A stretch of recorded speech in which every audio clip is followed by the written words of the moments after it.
Early in the morning. 205 CEO. Man, Allie, you know what it is. Okay, here we go. It's that Fire Morning Show with me, Allie, and your boy 205 CEO. So daily on the news, lit with the music and the topics. We tell the truth. You know what it is. Boy, I'm going ham in the booth. Ay, even if I lie on the motherfucking truth, ay, you know what it do. Yeah, I'm talking to Allie. Yeah, she's turning up. She giving your spiritual vibes to go up. I break you down. We no clowns. We turn that frown to a smile. Fire Morning Show. Fire Morning Show. Fire Morning Show. Smile to the frown. Fire in the morning. I got that fire. Early in the morning. I got that fire.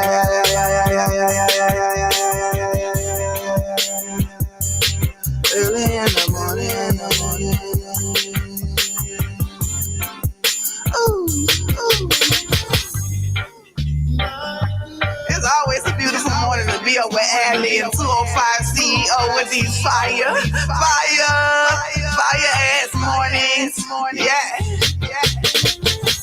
Inspiration, education on our job. On the radio telling you, oh wow. Everything that we do it with a smile. Information, emotional, but damn, that's wild. Lit in the bitch cause it's fire.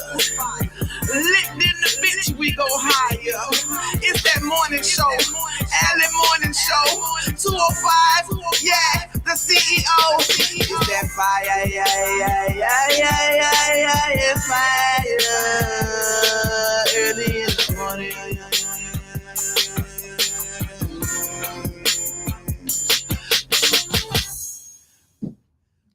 And we back. Y'all know what it is. It's that Fire Morning Show. One time for the one time. Man, Allie, how you feel? Yes, I feel wonderful and marvelous and good all over. How are you?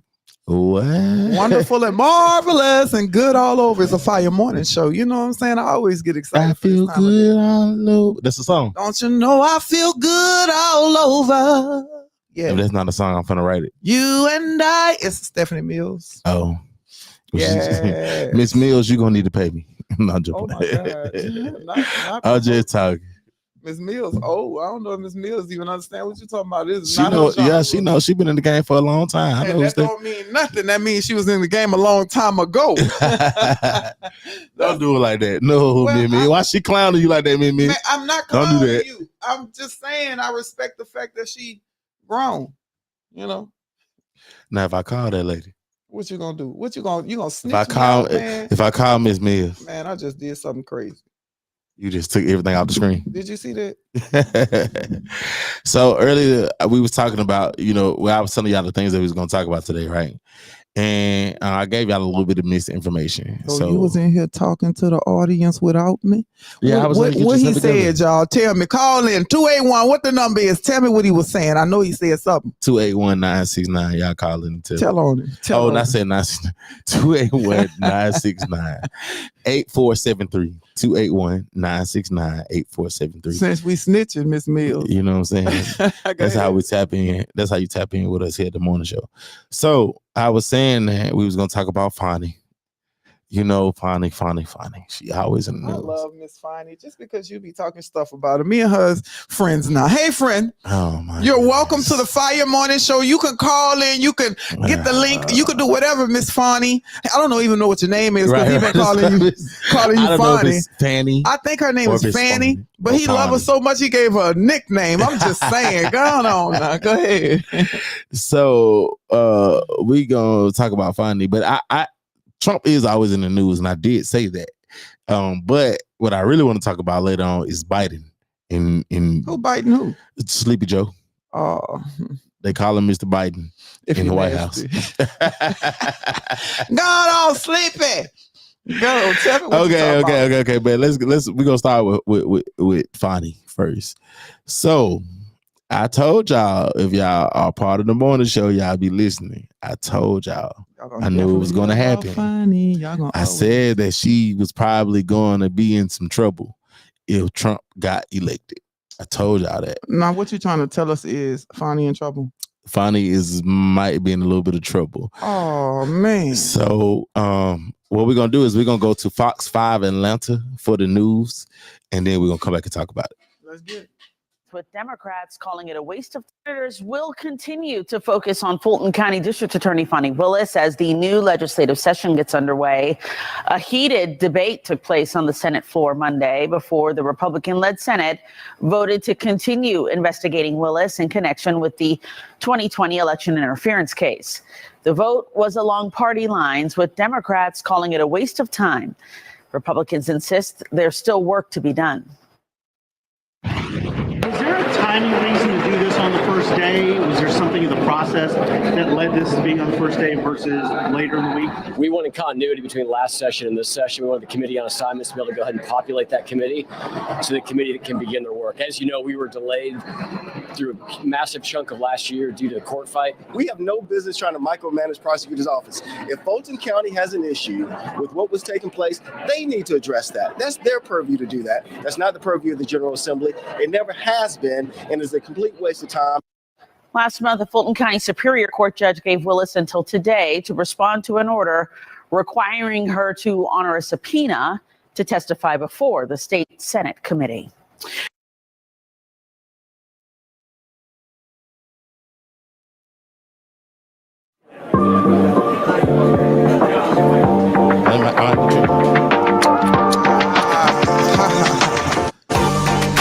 So here we go. All right. So if you've not been listening to us before, State senators will continue to focus. If this is your first time. All right, now 205. I know. I'm like, what's going on here? My phone just had a mind of its own at that point.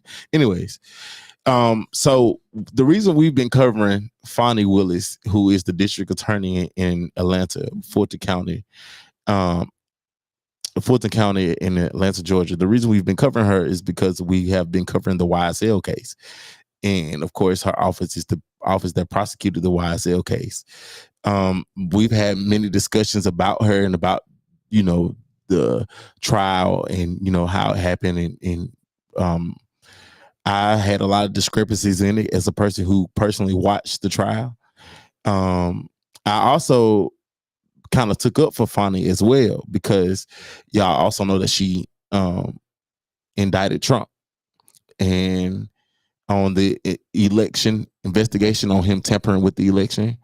And I didn't really like how they personally went after her. You get what I'm saying? Like, I felt like they brought up her situation with this special prosecutor, Nathan Wade. They brought up their romantic relationship. They brought up the receipts of them going on trips. They brought up all kind of stuff that to me had nothing to do with the case. Now in the YSL case, I necessarily didn't like how her office handled the case. If you have watched the trial, if you know anything about the Young Thug trial and the YSL trial, then you know exactly what I'm talking about. We don't need to go down that rabbit hole. But I knew, and I told the audience, that if Donald Trump got elected, he was going to go after Fonnie. Well, now the state legislators are investigating the Fulton County DA's office, which is Fonnie Willis. They are investigating her for misappropriation of funds, and also they're investigating her whole office and basically in the way that they handle cases.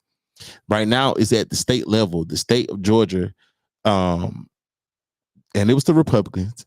They came together and said, we need to bring a special committee together to investigate her office. Now you got the Democrats in Georgia who are actually taking up for Fonnie, and they're saying, no, we should be focused on a lot of other things right now.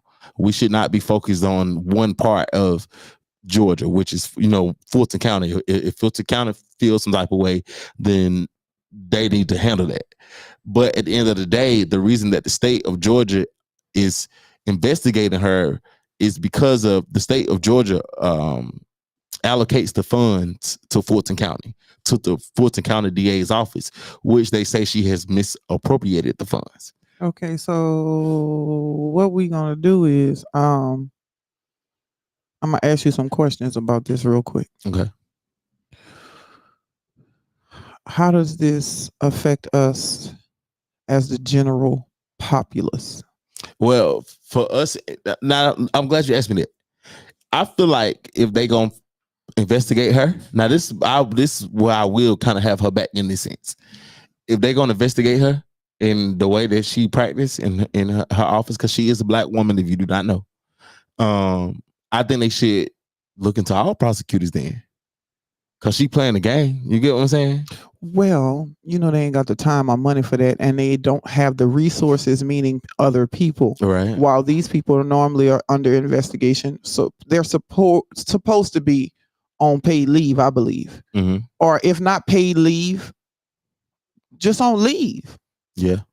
Like, why are you still operating? And when we questioning your integrity and your ethics, why are we still allowing you when there is a question at hand? I'm just saying. Right, because I didn't honestly think she was going to get reelected, because I feel like, the black community was going to go against her because of her basically putting rap on trial, if you want to call it that. And then I didn't think the other community was going to do it because she went after Trump. And that's another reason that it affects us, because this shows you how right now it's at the state level, but there's allegations that when Trump gets in office, he's going to federally indict her. Like, they're going to have a federal investigation on her too. Now, I have to ask another question. Okay. Do you feel as though, and this is opinion only. Okay. This is your personal opinion. All right. Do you feel like this is right? Meaning, is this a witch hunt because of Trump? Or is this rightfully so that she needs to be investigated? If I'm going to be honest, I'm going to say it's rightfully so. I knew you was gonna say that, but you know what I'm saying. I knew, but what happens if Fonnie goes away? No, I don't think that. Like, the only way she can go for real, is gonna be with that money. But I'm asking you. I don't wish jail on nobody, so I don't want her to go to jail. I'm asking you a question. Okay. How will your life change? How will my life change if Fonnie goes away? You know what I'm saying? I'm a writer. I believe you. Fonnie, I've been trying to get at you. Let's talk real quick. Start your letter for me. Dear Fonnie Willis, my name is 205 CEO, and I'm gonna ask her what you need. I'll put some on the books. Are you serious? Yeah. Why would I not do that? Because you got a stone in your hand. But I mean, I come there and give. Yeah, stone. Ready to tear our head off. Okay, moving forward, we're going to get some music on. We're going to get back. I want to talk about young Sauce Walker. I'm so sick of him. So why what's wrong with Sauce? He. Oh. I'll come right back. Let's listen to some Drake since we're talking about them type of dudes. Hello? Yeah, I just talked to him. Yeah, I'm good. So like that. Tonight, right now? Did I go out? Yeah, I went to a couple of clubs. I never went to bed. Why or what? If you see something about a cold drink, I don't know. I'm good with it. Cups of the rose, just in my old phone. I should call one and go home. I've been in this club too long. The woman that I would try is happy with a good guy, but I've been drinking so much that I'ma call her anyway and say that you love so bad. I know you still think about the times we had. I say that you think you found, and since you pick up, I know he's not around. I'm just saying you could do better. Tell me, have you heard that lately? I'm just saying you could do better. And I'll start hating only if you make me.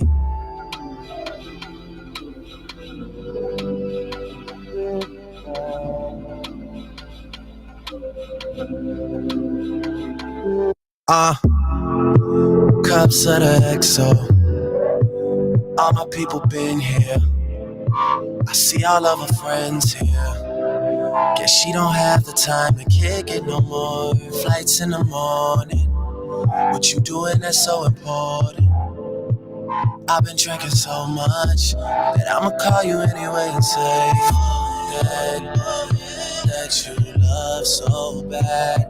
I know you still think about the times we had.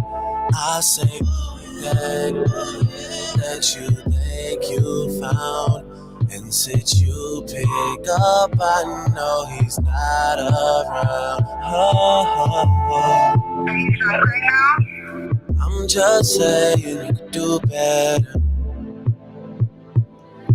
Tell me, have you heard that lately? I'm just saying you could do better. And I'll start hating only if you I think I'm addicted to naked pictures and sitting talking about bitches that we almost had. I don't think I'm conscious of making monsters out of the women I sponsor till it all goes bad. But it's all good. We threw a party, yeah, we threw a party. Just came over, yeah, we threw a party. I was just calling cause they were just leaving. Talk to me, please, don't have much to believe in. I need you right now, are you down to listen to me? Too many drinks have been given to me. I got some women that's living off me. Pay for their flights and hotels, I'm ashamed. Bet that you know them, I won't say no names. After a while, girl, they all seem the same. I've had sex 4 times this week, I'll explain. Having a hard time adjusting to fame. Sprite and that mixed up. I've been talking crazy, girl. I'm lucky that you picked up. Lucky that you stayed on. I need someone to put this weight on. Sorry. Are you drunk right now? I'm just saying you could do better.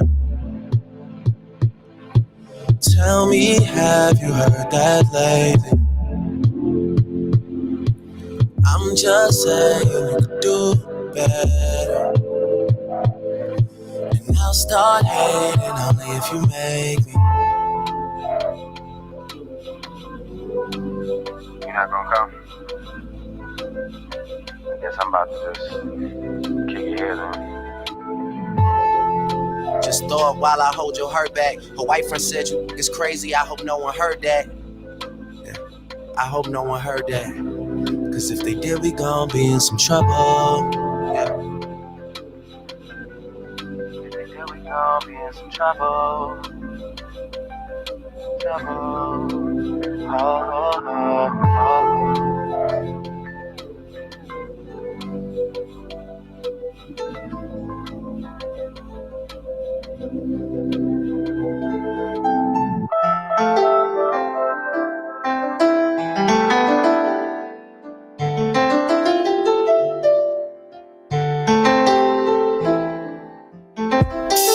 Hit me.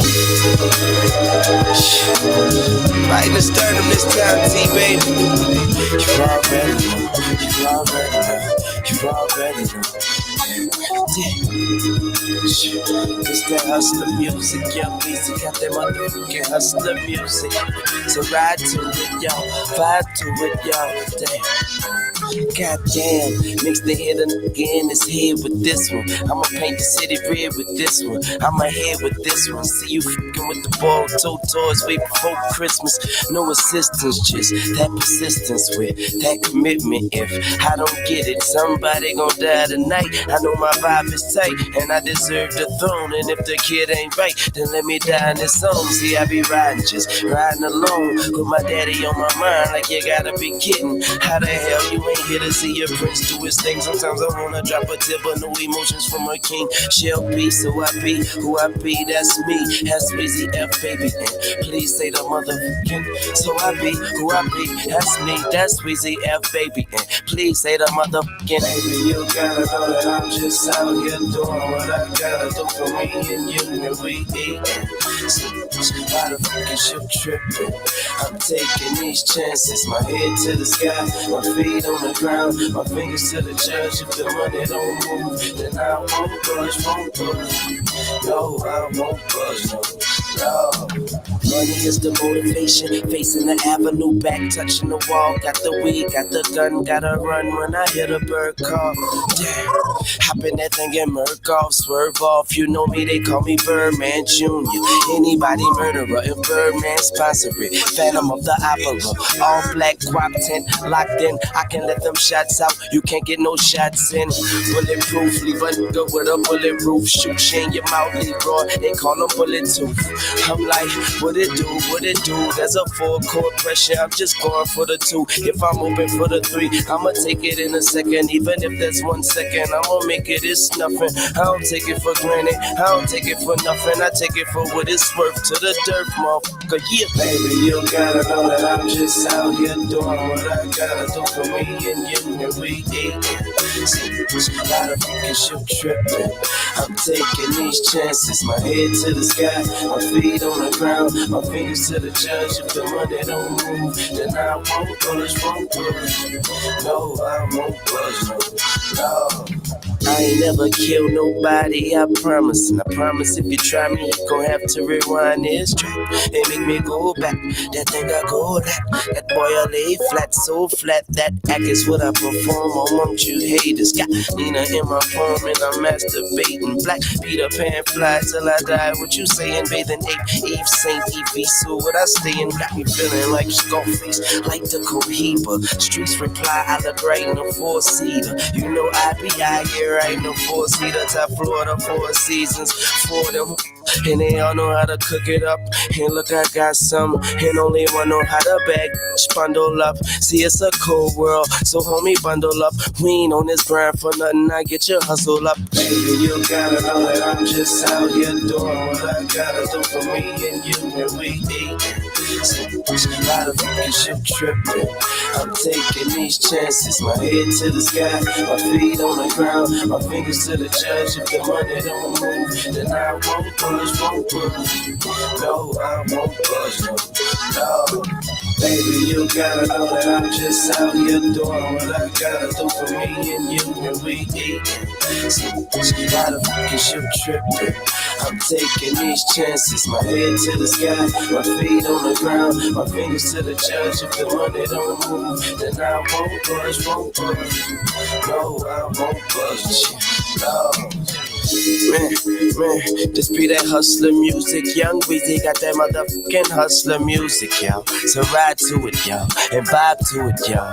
I'm asking y'all, please, please. Young Weezy got that hustler music. Young Weezy got that motherfucking hustler music. Ride to it, y'all. Vibe to it, y'all. Vibe to it, y'all. Shit, shit. It's real ish, man. It's real talk, man. It's how we do it, how we did it, how we done it. Hey, it's real ish, man. It's real talk, boy. It's how we do it, how we did it, how we done it. I ain't bragging, I ain't boasting. It's the way it go. I ain't bragging, I ain't boasting. It's the way it is. Better guard your kids, guard your face. Better guard your body. We want the place. We here. If y'all know, you know what I'm saying. Wayne, my favorite rapper of all time. And he gonna be in Birmingham 205 on March 7th. I might have to fly in the city for that. I thought about that. I might have to go. What's that boy that sing, if I was a bad beat, I want to F you too? NLE Chopper, that's his greatest rapper of all times too. I think that I will put Wayne up against anybody's favorite rapper of all time, and I will go down his discography. I don't like favorite rappers. I like the favorite rapper's favorite rapper. Well, I'm about to say, let me take that back. My favorite rapper of all time got to be Tupac. Then Wayne, yeah. So who's your favorite rapper's favorite rapper? Probably Biggie. Wayne's favorite rap of all time is Biggie. But you say Tupac. Huh? Tupac is my favorite rapper of all time. Who is your favorite rapper's favorite rapper? My favorite. Oh, I don't know who. Tupac. Okay. I don't know. Going home. Man, it's another fire morning, and we back at it. Y'all see we playing musical chairs in here. Let me make sure all my cameras is right. I ain't. And there, boom, we right today. We got our guest today. Look right into it. Right no warm up, to no it. nothing. But okay. Man, don't worry about it. We don't do all that warming up. It's already fire, baby. It's a fire morning. So if you can put your headphones on so you can hear us. I know this is new, and say mic check 1 2 if you can hear us good. Okay, mic check 1. Get a little closer to your mic. All right. Come a little closer, baby. Do you hear yourself? Can you introduce yourself? Oh, okay. So my name is Paulette Pradia. I am the owner of the Hair Mirror Beauty College. Owner and operator. Okay, owner and operator. CEO. Director of education. Come on. You know. We got to act right. Yeah, hashtag Mo City Beauty College. That's what I. Mo City be can on, don't it? Y'all got a lot of beautiful things going on here in Mo City. We're going to talk about that in a little bit. Let's get to these topics, though. You're going to jump on these topics. Sauce Walker. I don't even know what's going on. What?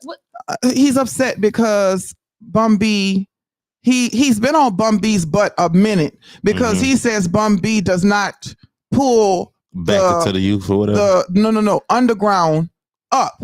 Well, if y'all would act right, I wouldn't call you neither. I wouldn't want you. Exactly, but I disagree because Bun B do a lot. But they saying he do a lot for them people, the mayonnated people.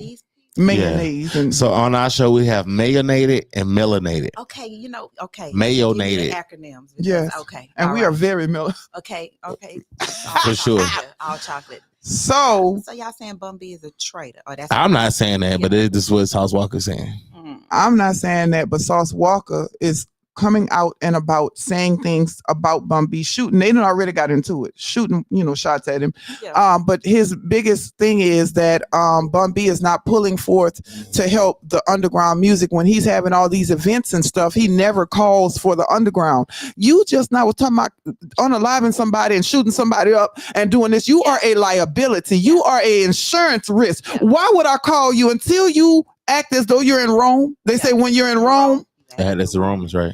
Yeah, but Bun B done went into being a businessman. So like now everything is business. So like you said, why am I trying to? Well, I'm not. But I still disagree because I feel like he does a lot for underground.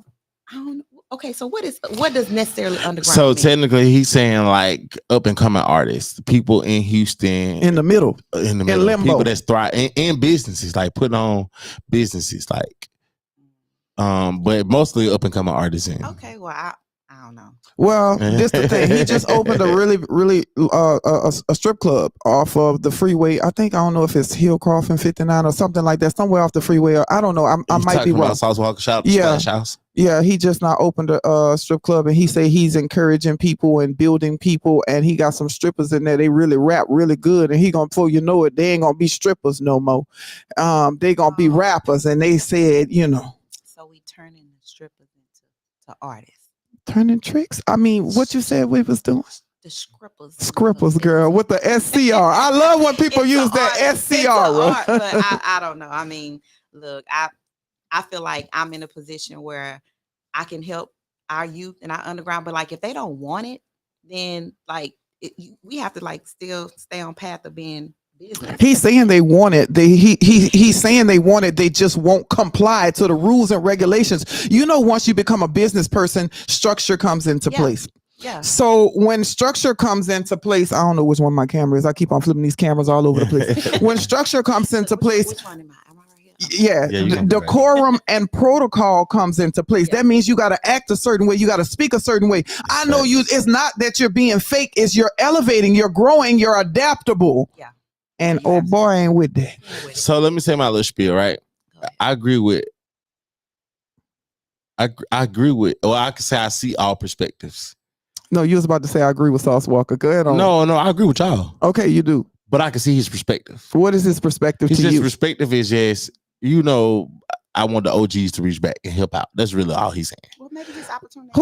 He act like somebody had grabbed the OGs and pulled them up. Yeah. Listen, it's a dog eat dog world. You got but to in a eat. sense, you kind of did though. They kind of did. You had the J Princes. You had the who he pulled forward. The people he put on. Most of them people is not here no more. Thank you, Lord, for moving us forward to the. But next. I mean, but Houston got a big culture of rap, so I mean, they had to get it from somewhere. But I do understand exactly as an entrepreneur what y'all saying for sure. Everybody can't come though. Everybody can't. Everybody cannot come. And right now, Bun B is on some other stuff. So I think the conversation sparked from. It's about to be rodeo time here in Houston. Yes. And if you don't know about the Houston rodeo, that is huge. Yeah. It's huge here in Houston. That makes probably millions and millions. So they always have, I think Bun B does like a birthday bash or he does some type of bash. Last year he brought Drake.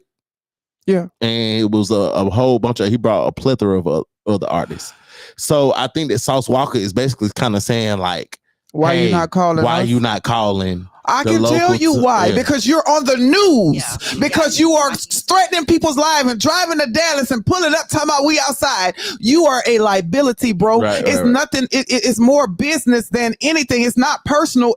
I can't elevate. Yeah, I totally agree with that. You know what I'm saying? And bring you with me if you acting like that. Because while I'm over here handling business, you over there acting a fool. I got to stop what I'm doing to go see about you. I'm losing money. And if you promise that you'll come over here and my name with these people when it comes to business, right. So I kind of see our perspective, but I more so agree with you guys, what y'all saying. Like everybody can't go, and if you can't come acting a certain type of way, it just is what it is. Like I feel like the YN generation feel like, oh, I gotta be me. You should always be you, but it's still you should know how to compartmentalize certain things. You know what I'm saying? In your mind, you should know how to compartmentalize your energy. So I feel as though he should go. Yeah, he can go. But what you gonna do to get there? I feel like Sauce Walker should be on the stage. I feel like he's successful. He's a hood entrepreneur and he is getting higher and higher. He got the money, he got the look, he got the businesses, but he went for a certain genre of business. Yeah. Right. Street type dealings do street type dealings. Why are you begging for them to pay you homage if you the man in the streets? Yeah. Right. Real talk. I'll move forward. Yeah. You saw that in. You said it's on there. Preacher. I'm just saying, stop crying. And I'm not mad at him. I believe that he deserves to be in these places. I do believe that he should be on the spotlight and the limelight. On your way. You know, so you just wait for your turn. And then, you know, my thing is, you know, level up on your own. Yeah, yes, Bun B could possibly put him on, but whatever. But at this point, at your level of your own career, just, you know, keep moving in your face. Maybe he is talking about him too, but I don't even think that he's necessarily talking about him per se. I think it might do because he said something before about Bun B. He said something about other artists too. But he said something about Bun B before, and Bob, maybe he said something like him not from being here. He was from something like that. And I'm not from Houston, so I ain't really here. I'm from Birmingham, and I'm from Alabama, Louisiana. But I've been here 20. Okay, so you understand. So you hear you like so Bun B. So I can't home it out. I can't really speak on their whole situation because I don't. You know, I just know what I know from what I've seen, and then since I've been here, the energy and the saying people that I've talked to. But I think he probably does feel like, hey, tap in with me a little bit too. But I think it sounds like he's saying more so of just underground artists, period. So I want to say something about that real quick, 205, because I agree with what you said. You said just wait your turn, it'll come. But this the difference. He ain't even got to wait his turn. All he got to do is change. Yeah. No, he don't have to wait for nothing. He already successful. Yeah. If he wants to get into a different arena, like Jay-Z and them went into basketball, football, whatever they doing, you know what I'm saying? But they had to change up some things. You don't see them dressed like that no more. You don't see them talk like that no more. They wear suits and ties and, different things. They changed up. They smoking. Square up. Right. You got to square up a little bit. But that comes with time too, because I don't know how old Sauce Walker is, but how old is Bun B? So he grown because he probably did go through the same. I won't give him no number. Allegedly. Right, we ain't gonna give him no, but he probably did go through and Bun B might have went through the same thought process that Sauce Walker went through at that time, but he progressed, he transitioned. So I agree with what you're saying. That I remember when he was talking about the piece to chain, the gangster hats, the alligator shoes with the belts to match. I'm talking about, they was talking about hoes and women, and they was bouncing their tail. Ella just determined to get us kicked out of the radio. Her goal is for the fight. Ain't no dudes in here. If you get it, you get it. It done dude it out. I'm sorry. But they had that type of genre. You don't hear that from him now. Yeah. You don't see them doing that. They had to go through even us. I was young thottish. I was out there on the blockish. I was doing things out here in these gangster streets that caused me to have issues with the law. Yeah. Bars. But I don't do that no more. Right. When I was a child, what happened? When I was a child, I thought, and I spoke as a child. When I became a man, I put away my child's way. Come on. As we moving forward now, what else we gonna talk about real quick? What you got going on in the news, Miss Paulette? What's going on with you? Tell us something you heard that just makes you, what is going on? Why Michelle Obama didn't go to the funeral? To the funeral? When she Donald said Trump was like, because what I heard was she just can't be fake, and she just didn't want to be around all that. I need you to get a little closer to the mic. Oh, okay, my bad. Okay, but, they got these memes going on. It's a picture of Michelle, right? Yeah, I saw that. Saying if I send you this, that means I'm minding my business. Meaning, like I can't even come in. I don't want to partake. Yeah.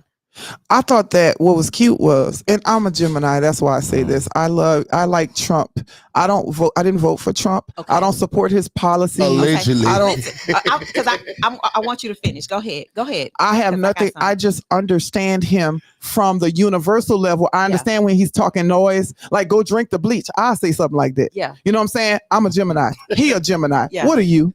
Scorpio. Oh my God, turn the radio off, Lord. Everything turn it off. Turn them off. Turn off the lights. We are great people. The women are. Well, hello. I'm cool with that. Okay. I have a lot of Scorpio female friends that cleave to me and I cleave to them. What Scorpio male hurt you? Oh, I'm married to a Scorpio male. Get on your nerve?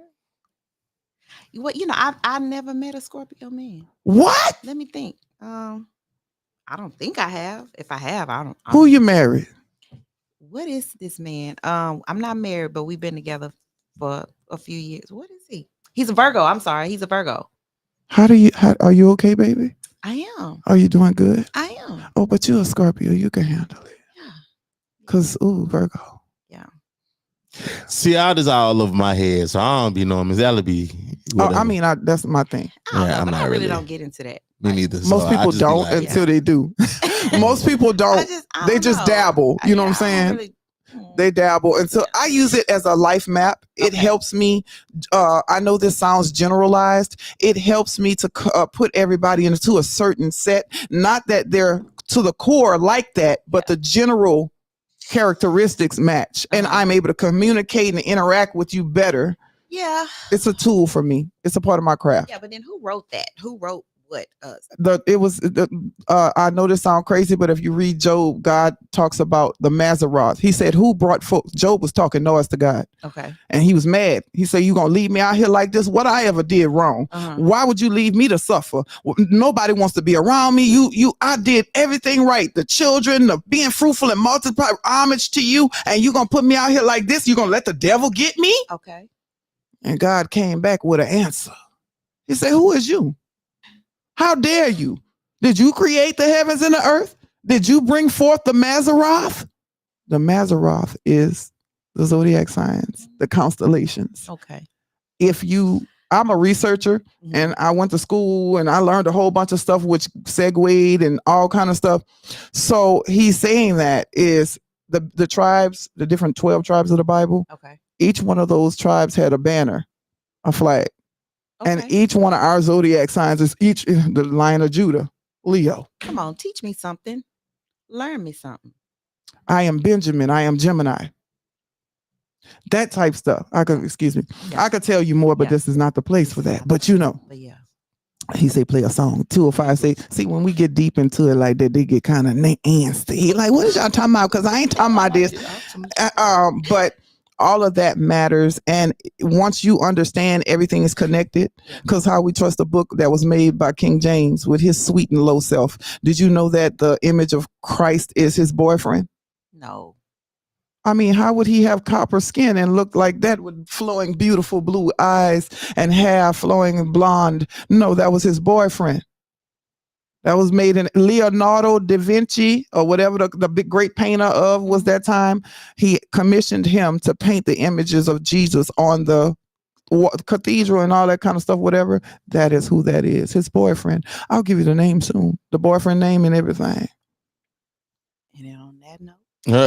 She like, hey man, y'all know what it is, man. Mo City Radio from Mo City. So what I also, what you right? Guess what? At the end of the day, when you looking at that picture, Jesus say, "You don't know me." What's happening, shouting? The king back. I know y'all miss a pimp, right? Yeah, but dig, there's been a lot of hate going on, okay? So let me holler at you something. First of all, look at here, dog. You might see me in the street, but shouting, you don't know me. When you holler, when you speak, remember you don't know. You save all the hating and the popping, pimping, you don't know. Quit telling people you my partner, listen, you don't know. Don't be a group and keep it moving, shouting, you don't know. Hey, I ain't tripping, but the truth is really, you don't know. Yeah, you know they call me T.I., but you don't know. You be hating and I see why, cause you don't know. I think it's time I made a song for people who know. I graduated at the streets, I'm a real OG. I've been trapping, shooting pistols since I stood 4 feet. So all you rappers acting bad, you gon' have to show me. You gon' make me bring a Chevy to a real slow creep. My partner's hanging out the window, mouth full of gold teeth. When the guns start popping, wonder when it's gon' cease. Chopper hit you in the side and create a slow beat. We can end the speculation, cause today we gon' see what's the future of a sucker who be hating on me. I ain't worried about the feds' investigation on me. I don't care that they at my shows and they waiting on me. I'ma keep on bustin' popping on the tupers on the beat. Tell police I ain't stopping, I'ma keep it in the streets. Contrary to your beliefs, I'm as real as you can be. So keep your thoughts and your feelings, shout it, you don't know. You might have seen me in the street, but shout it, you don't know. When you holler, when you speak, remember you don't know. Save all the hating and the popping, pimping, you don't know. Quit telling people you my partner, listen, you don't know. Don't be a group and keep it moving, shout it, you don't know. Hey, I ain't tripping, but the truth is really, you don't know. Yeah, you know they call me T.I., but you don't know. You be hating and I see why, cause you don't know. Hey, once again, let me remind you, pimping, you don't know. So don't be walking up and asking what's the deal on the key. I don't know if you ran wise, you could be the police. If I was saying you couldn't get a whole seat. See me in the PSC falling through at a show G. Police holding up the door, cause they know we told Pete. I just wanna rap with C, blowing in the fleet. Overplaying by the dozen different freaks in a week. I just wanna chill with country and his daddy Freddie G. Falling out at any time, and in the snow and spill a G. Wanna ball in the Bahamas, courtesy of KT. Backbone, he got a million, as well as dollar DP. 8K house on the hill, right next to JG. Every week meet at Paulette, restaurant and eat free. Get in, they paid, look Greg and B. That's the only shot we got and getting cat back on the street. You might have seen me in the street, but shout it, you don't know. When you holler, when you speak, remember you don't know. Save all the hating and the popping, pimping, you don't know. Quit telling people you my partner, listen, you don't know. Don't be a group and keep it moving, shouting, you don't know. Hey, I ain't tripping, but the truth is really, you don't know. Yeah, you know they call me T.I., but you don't know. You be hating and I see why, cause you don't know. You see a sucker hating on a G, that's some what it's gon' be. What you looking at? Now shouting, you don't know. At the club in the street, so wherever we should meet, it's choppers chopping, pistols popping, pimping, you don't know. You see a sucker hating on a G, that's some what it's gon' be. What you looking at? Now shouting, you don't know. At the club in the street, so wherever we should meet, it's choppers chopping, pistols popping, pimping, you don't know. You might have seen me in the street, but shouting, you don't know. When you holler, when you speak, remember you don't know.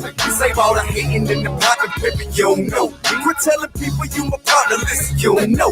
Don't be a group and keep it moving, shouting, you don't know. Hey, I ain't tripping, but the truth is really, you don't know. Yeah, you know they call me T.I., but you don't know. You be hating and I see why, cause you don't know.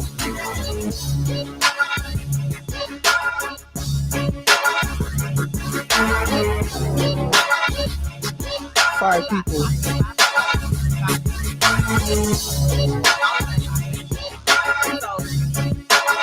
And I'm gonna talk to you about that. I know somebody who knows somebody who might know somebody to help you with somebody.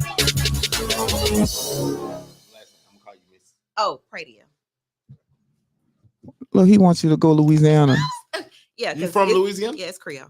Yeah. I'm not And from Louisiana. You know the difference between Creole and Cajun? Wait a minute. Let her tell it. Go ahead. Me? Yeah. I don't know the difference. Oh, between okay, Creole and okay. Cajun. No, I was married into that. Me that too. name. That's my Me ex. too, child. Child, them I Guillerys. told you I'm from Port Arthur. And you went there and messed with them mulatto people. Oh, that's why you on Bun B side PA all day. She know what? Okay. But I respect it though. I respect it. I do. I mean, I'm a Pimp C fan, but you know he no longer here. Yeah, but I mean, no matter. He's still his legacy still alive for sure. I heard some bad stuff. About allegedly. Man, you gonna hear bad stuff about anybody. I said allegedly. I mean, you gonna hear bad stuff about anybody. On me, you gonna hey man, say man, y'all know what to do, man. This that Mo City Radio. You are now tuned in to the Fire in the Morning Radio Show. You did, Miss Allie. Hi, how are you? How you doing today, Miss Allie? We got a special guest. We was talking about Bun B, and she from PA where Bun B from. So that's really why she was like, "Oh, I'm what? What y'all say? Yeah. What y'all?" That's a good man, Savannah. Yeah. That's what that is. That's a good man. Good man. Before we get into it, one more topic. Yeah. The rats that ate all the evidence in the HPD. I read about that. What did you read? Let me put you on the camera. Don't put the camera. Yes, I am. Because look, I be so out of touch, you know, I just be seeing memes. Mm-hmm. So I don't really know what's going on, but you know, I'm waiting for this, baby. You get on TikTok and you said, I'm like, what the hell? What is happening? So the rats really ate. A heated debate took place. Not this man get on my nerves. Listen, ain't nowhere in the world them rats ate all that weed and that dope and the money and all that without, and they just gone. They ate and left. I done smoked before, and I done ingested too. Yeah. I laid down. Yeah. You'd have found me the next day. Yeah, that's crazy. I know they got that money on Bissonnette somewhere. Mm-hmm. Yeah. Streetwalkers. What they call? Streetwalkers. Baby, I done seen some of the baddest B words out there with no clothes on. Don't get a location. Yeah. That's what they want me to do. Put them on. I was about to say, I mean, they say the hood. We all on the radio. Put the hood on. Right. Didn't they tell me to put the hood on? Ain't that what Sauce Walker talking about right now? Right. Yeah. You're right. Send me your location. Okay, y'all, let's get to it. Yeah. Miss Paulette. Yes, ma'am. Let's chat a bit because you are a distinguished woman, very accomplished, have been there and done that and found that that wasn't that and you wanted to do this. Yeah. What is this? This is beauty, you know. Let me just give you a little background of it. Mo City, even though I'm from Port Arthur, Mo City has always been my place of employment. My very, very, very first job. And don't judge me. You know, they say we listen and we don't judge. My very first job here in Mo City was cute. At Missouri City Police Department. I was fucking Lord. Gotta go see the camera. I knew y'all was gonna do, but no, I gotta turn me off. My camera. Okay, We will be back tomorrow. I would love to. Look, it's crazy. It's crazy because I didn't think I was gonna be in law enforcement, but you know, that's what happened. I law enforcement. Yeah, like I'm when on the streets patrol. No, man, come here. Come here. Back tomorrow. No.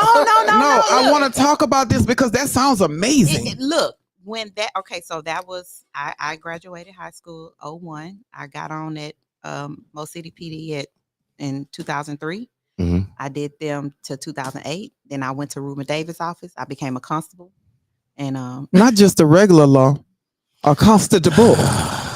What's the difference between a constable? You didn't tell me that. You said this lady do have. She didn't even know. You said she got a beauty school, and I was like, "Oh, my daughter did it." I know. So now you afraid? Don't be afraid because I've been out the game for 14 years now. But 14 years? Yeah, I'm 42 years old. Oh my God. I'm 42. So 42 is noise. Yeah. And Black don't crack. It never does. It does not. I have a 25-year-old daughter, 14-year-old daughter, and I'm doing You waited all that time. Well, so how did you? You waited all that time. Yeah, I thought I was in love. So how did you end up? Oh, I'm what was sick of you. What? I'm sick of you. Segue. Keep focused. Okay. So how did you become a police officer? What made you want to become a police officer? What made me want to come? And you said this was your very first job. My very first job. Well, I worked security at the airport after 9/11, and then so we were the people before TSA, and so 9/11 happened. The security job that I was at turned into TSA. TSA sent me to bomb squad training. Okay, and then after that, I just kind of like bomb squad. Yeah, it was weird. That's when TSA was like legit. Like now, TSA is it's just a joke. It's. I'm sorry, I want to say that allegedly, No, but it's true. It's true. And so they sent me to bomb squad training, and I just got interested in the industry or whatever. So I went to the police academy, and the very first the department that came recruited me was Mo City PD. Like they sought me. So and from the academy. From the academy. This is so awesome to me because I understand now why you're able to deal with the youth. You were trained. Yeah. You were divinely trained way years ago when this was never on your mind for this mission. Well, yes and no, but my upbringing, my people, my mom, and my parents, they was on drugs, and so like I essentially raised myself or whatever, and I just knew that once I got out that situation, I had a daughter at 15, so I just I knew I didn't want to be in that situation, but being young, got pregnant or whatever, the first opportunity I had to get out of the house, that's what I did. And so even though I went to TSU, I was just like, I need to work. I need more. I need to be more advanced. Yeah, because all I was doing at TSU was just racking up student loans. So I'm in debt. Like, child, 6,000 to 8,000 for me. Yeah. Just know that I still got it. They ain't forgive nothing. They took 20 off. Everybody got forgiven but me. No, you're not the only one. Well, who we need to call? Biden. I'll call him. Y'all tripping. Can you call Fonnie? Yeah. She might be quit right now. I would call Biden, but he might be sleeping. Sleepy Joe. So I love that you are so diverse. Yeah. I think that you needed picking back off what you said, Miss Allie, about her being trained to deal with the youth. Divinely. Because these YNs, she definitely... You got to be be a real one to deal with these. Sitting across from you, I would not have thought that you were the police. Never. I was the never. I'm talking about the po-po. So you was pulling people up. So you can help me with this. You had that tight ass uniform Can you, on. Yeah. I was probably half this size now. Probably 120, 30 pounds. And with that big ass uniform. So you still got connections? Because I need you to. Yeah, I still do a lot. Okay, yeah. We're going to have to talk all that. My people have. But, I just. Yeah. Look at him. I'm sick of him. Yeah. I am so sick. He like, you still got the hookup. You got some people up in there. I know a few people. But so I've always done hair. And then so when I got pregnant with my youngest daughter now, just had a hard labor, and so I just left with It was hard? Yeah, she almost killed me. Like for real. I almost died.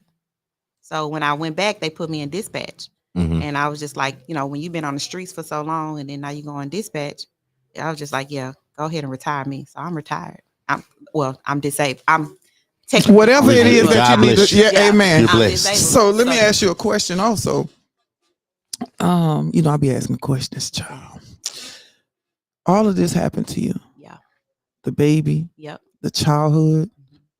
What's your expertise? Are you numbers? Are you words? Or what drives you? What in you pulled you forward educationally? Because your mind is brilliant. I can tell you that. What is your thing? What made you say, let's go? What kept you? Was it math? Was it reading, science? What was it? And I say in a subject, and I'm trying to make it as. I see where you're going, but like none of that. Like I just didn't want to be where I was. Like the way I was raised, I just didn't want that. What is your educated tool? What was your thing? What you was like, man, this a breeze. It ain't nothing. Oh, well, I was valedictorian in my class. So, I know you were. I just said that. Yeah. So, I mean, all subjects, I didn't struggle. I didn't struggle in school because, believe it or not, my mom is actually really smart too. My sister, she's, really smart. So I think it's hereditary. It's in you. It's genetic. But she didn't finish high school. My mama was out there, so I don't know. A beautiful mind, huh? Yeah. Can I ask a question? Yeah. What made you want to take a risk? Because as an entrepreneur, that's all you are. Yeah. You're just a risk taker. That's it. So what made you jump out on faith, or what made you take the risk to become an entrepreneur? To become an entrepreneur, because that is a good one. Because I always been scared to do it. Right. And even when I was a police officer, I was doing hair on the side. But Mm-hmm. I don't know. I just, I think I just wanted to prove people wrong or whatever, because I had a lot of family that always said, well, let me not say that about my people, but your family, they love you, but they sometimes don't mean well, because they will put this doubt in your head. You want to tell her, or you want me to tell her? You can tell her. Go ahead. Go finish your statement first. They'll just make it, you need to have something stable. You need a Right. 9 to 5 or whatever. So, Right. nobody in my family is an entrepreneur. Right. Nobody. You the only one. I'm the only one. You broke the yeah, and so every time I do something, you sure you want to do that, girl? Doubt, it's trying always, to, and so now it kind of fueled me with like, I'm just trying to do it on your own. Yeah. And you already, and that's crazy. I went through that in life because I was the baby child. I had a messed up background, and it was like they didn't expect me to make it. And I'm like, you got me messed up. You must not counting me out. I ain't even show up yet. Yeah. Better quit playing with me. I like that. Now, what is family? Family are the people that you choose. Yes. Family are the people that wants to see you grow through what you go through. Family are the people that has your back no matter what. They want nothing from you but to see you excel. Yeah. Now, what is relatives? They're relative to your growing up. Your mama, your daddy, your cousin, your sister, your brother, your uncle, your auntie, because you can't choose them.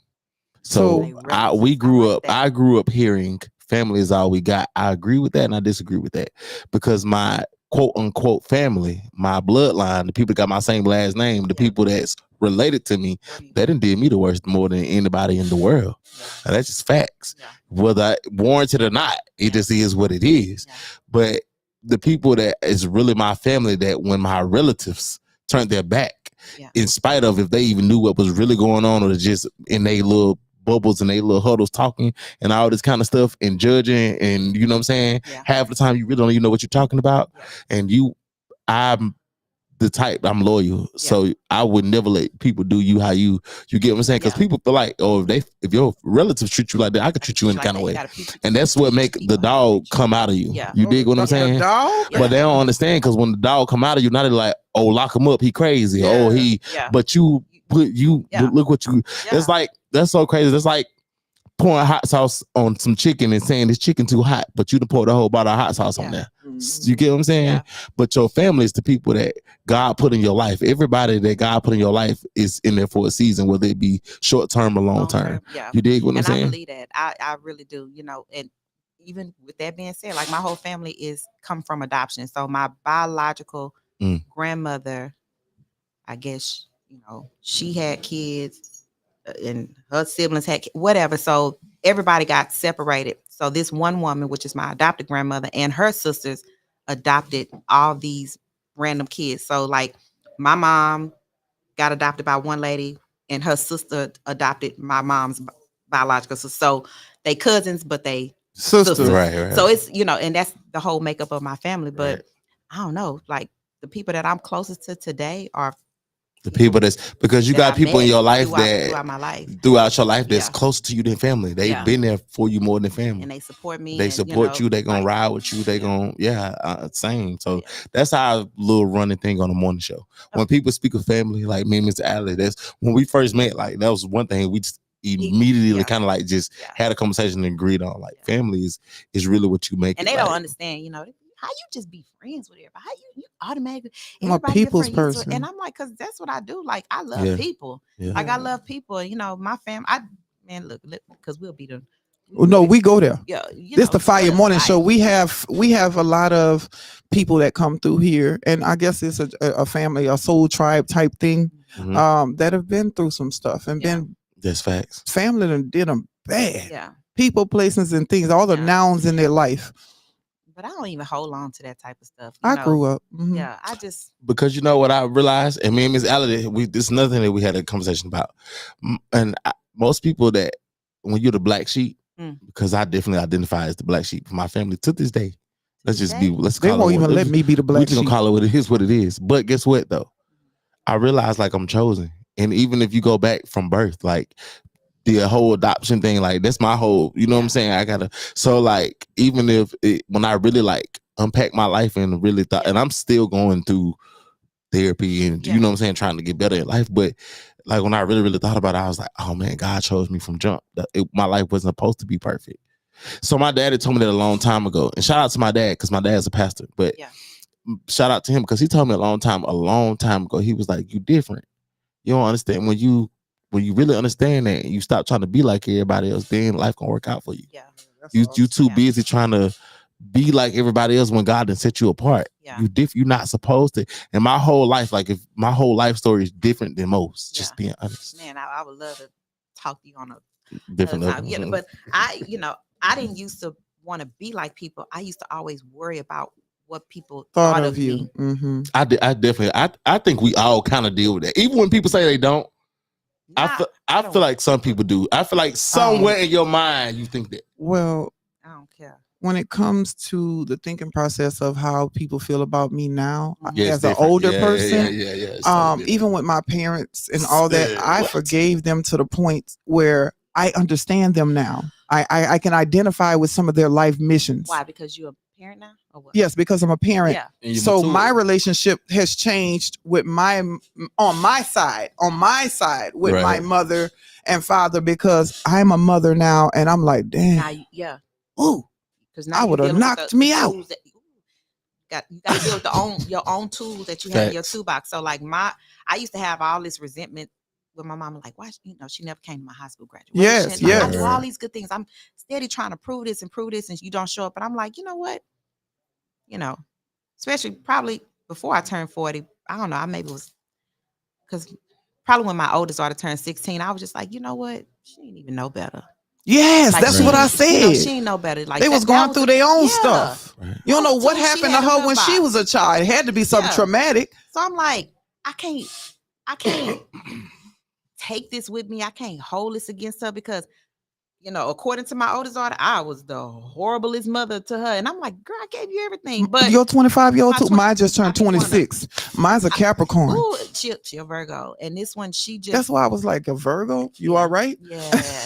Yeah. And so she's entitled. But then I just have to forgive my mom. Now, are we on the best terms? Like me and mom? No. But on your half, it is. Like I'm good with her. I pray for her, whatever. We don't talk every day. When she do call me, it's, you could tell it's very surface or whatever, but I'm not holding on to it because I'm not yearning that relationship anymore. You should talk. Let me ask you this on the side note. I don't mean to cut you out. Yeah. Are you okay? No. Okay. I was going to say happy J15 to you if you are, but you kind of remind me of my wife. That's her, like your whole story is almost, but if you meet her, like coming in this door, I never would have thought you was the police. Yeah. Which I'm still kind of like, oh, I don't know. But, and I never would have thought, but it's the same way though. If you remember, you would never think, like, she's a nurse. You would never think that, but her story is almost like similar to what you're saying. Yeah. Very similar. So I don't know. I just move on. Like I can't hold on to that stuff. Stress. That's why I had a hard labor. Because trauma. Stress, holding on to all this stuff. You know what I'm saying? Heart just about to beat out of my chest, So you were scared? I don't know. I hemorrhaged bad. Okay. And so it called they said I have cardiomyopathy. Okay. Yeah. Let's talk real quick. I'm gonna play a song after this. He like, we be talking too much. Man, do you see how many another topic, Black women have been dying because of neglect during childbirth? Mm-hmm. Mm-hmm. And they are speaking out about it. Yeah. Them husbands with these babies and the mama's gone are like, y'all did my wife wrong. Yeah. Like that could have been me. I'm telling you, it was hard. He got the video camera thinking we just having a normal great and it went from him recording to camera went down and it's like everybody rushing in dropping out blood. So your heart is enlarged for pushing too hard and doing too much in labor. Yeah. See how things happen to people? Yeah. And people don't know nothing about that. It's necessary for you to say, listen. Yeah. What if you could change anything about that day, what would you change? The day I went into labor? Yes. I don't know because it happened so fast. Right. I'm saying if you look back in your mind, take a moment and to prevent your health risk, the baby was fine, right? Yeah, perfect. But you what did you feel or sense or think in that moment that you should have said something? Or no, because I didn't feel away. Like I felt fine. We was at Cracker Barrel. I had my baby on Valentine's Day, so she wasn't due till March, and so we went to Cracker Barrel, and I'm talking about in that hospital room. Nothing. I promise. Like there was I don't nothing know you could do. Nothing I would have done. Listen. It was a natural, normal birth. I pushed her out. We laughing. Oh, it was never about the baby. It was all on you. Yeah, that's what I'm saying. Like I went to my doctor's appointments. What did they do to you? Somebody missed something. What did they do to you? They had you on the monitor. I didn't even do epidural. Like nothing. I didn't either, girl. I was pushing, and that was the best labor I ever had. Yeah, but something ain't right. Maybe, but till this day, these people owe you money, and we got to find out where, child. Tell me who to call. Biden. I'm gonna play us some music real quick, and we gonna go because we doing good as hell. I do my hair toss, check my nails, baby. How you feeling? Hair toss, check my nails, baby. How you feeling? Ooh, child, tired of the bullshit. Gone, dust your shoulders off. Keep it moving, yes, Lord. Trying to get some new shit in there. Swimwear, going to the pool shit. Come now, come dry your eyes. You know you a star, you can touch the sky. I know that it's hard, but you have to try. If you need advice, let me simplify. If he don't love you anymore, just walk your fine ass out the door. I do my hair talk, check my nails, baby. How you feeling? Hair talk, check my nails, baby. How you feeling? Feeling good as hell, baby. How you feeling? Woo, girl, need to kick off your shoes. Gotta take a deep breath, time to focus on you. All the big fights, long nights that you've been through. I got a bottle of tequila I've been saving for you. Boss up and change your life. You can have it all, no sacrifice. I know we did you wrong, we can make it right. So go and let it all hang out tonight. Cause we don't love you anymore. So walk your fine ass out the door. And do your hair talk, check my nails, baby. How you feeling? Hair talk, check my nails, baby. How you feeling? Hair talk, check my nails, baby. How you feeling? And we gon' be on my hair talk, check my nails, baby. How you feeling?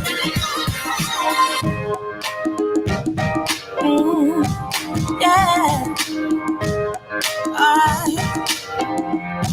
Listen, if he don't love you anymore, then walk your fine ass out the door and do your hair talk, check my nails, baby. How you feeling? Hair talk, check my nails, baby. How you feeling? Hair talk, check my nails, baby. How you feeling?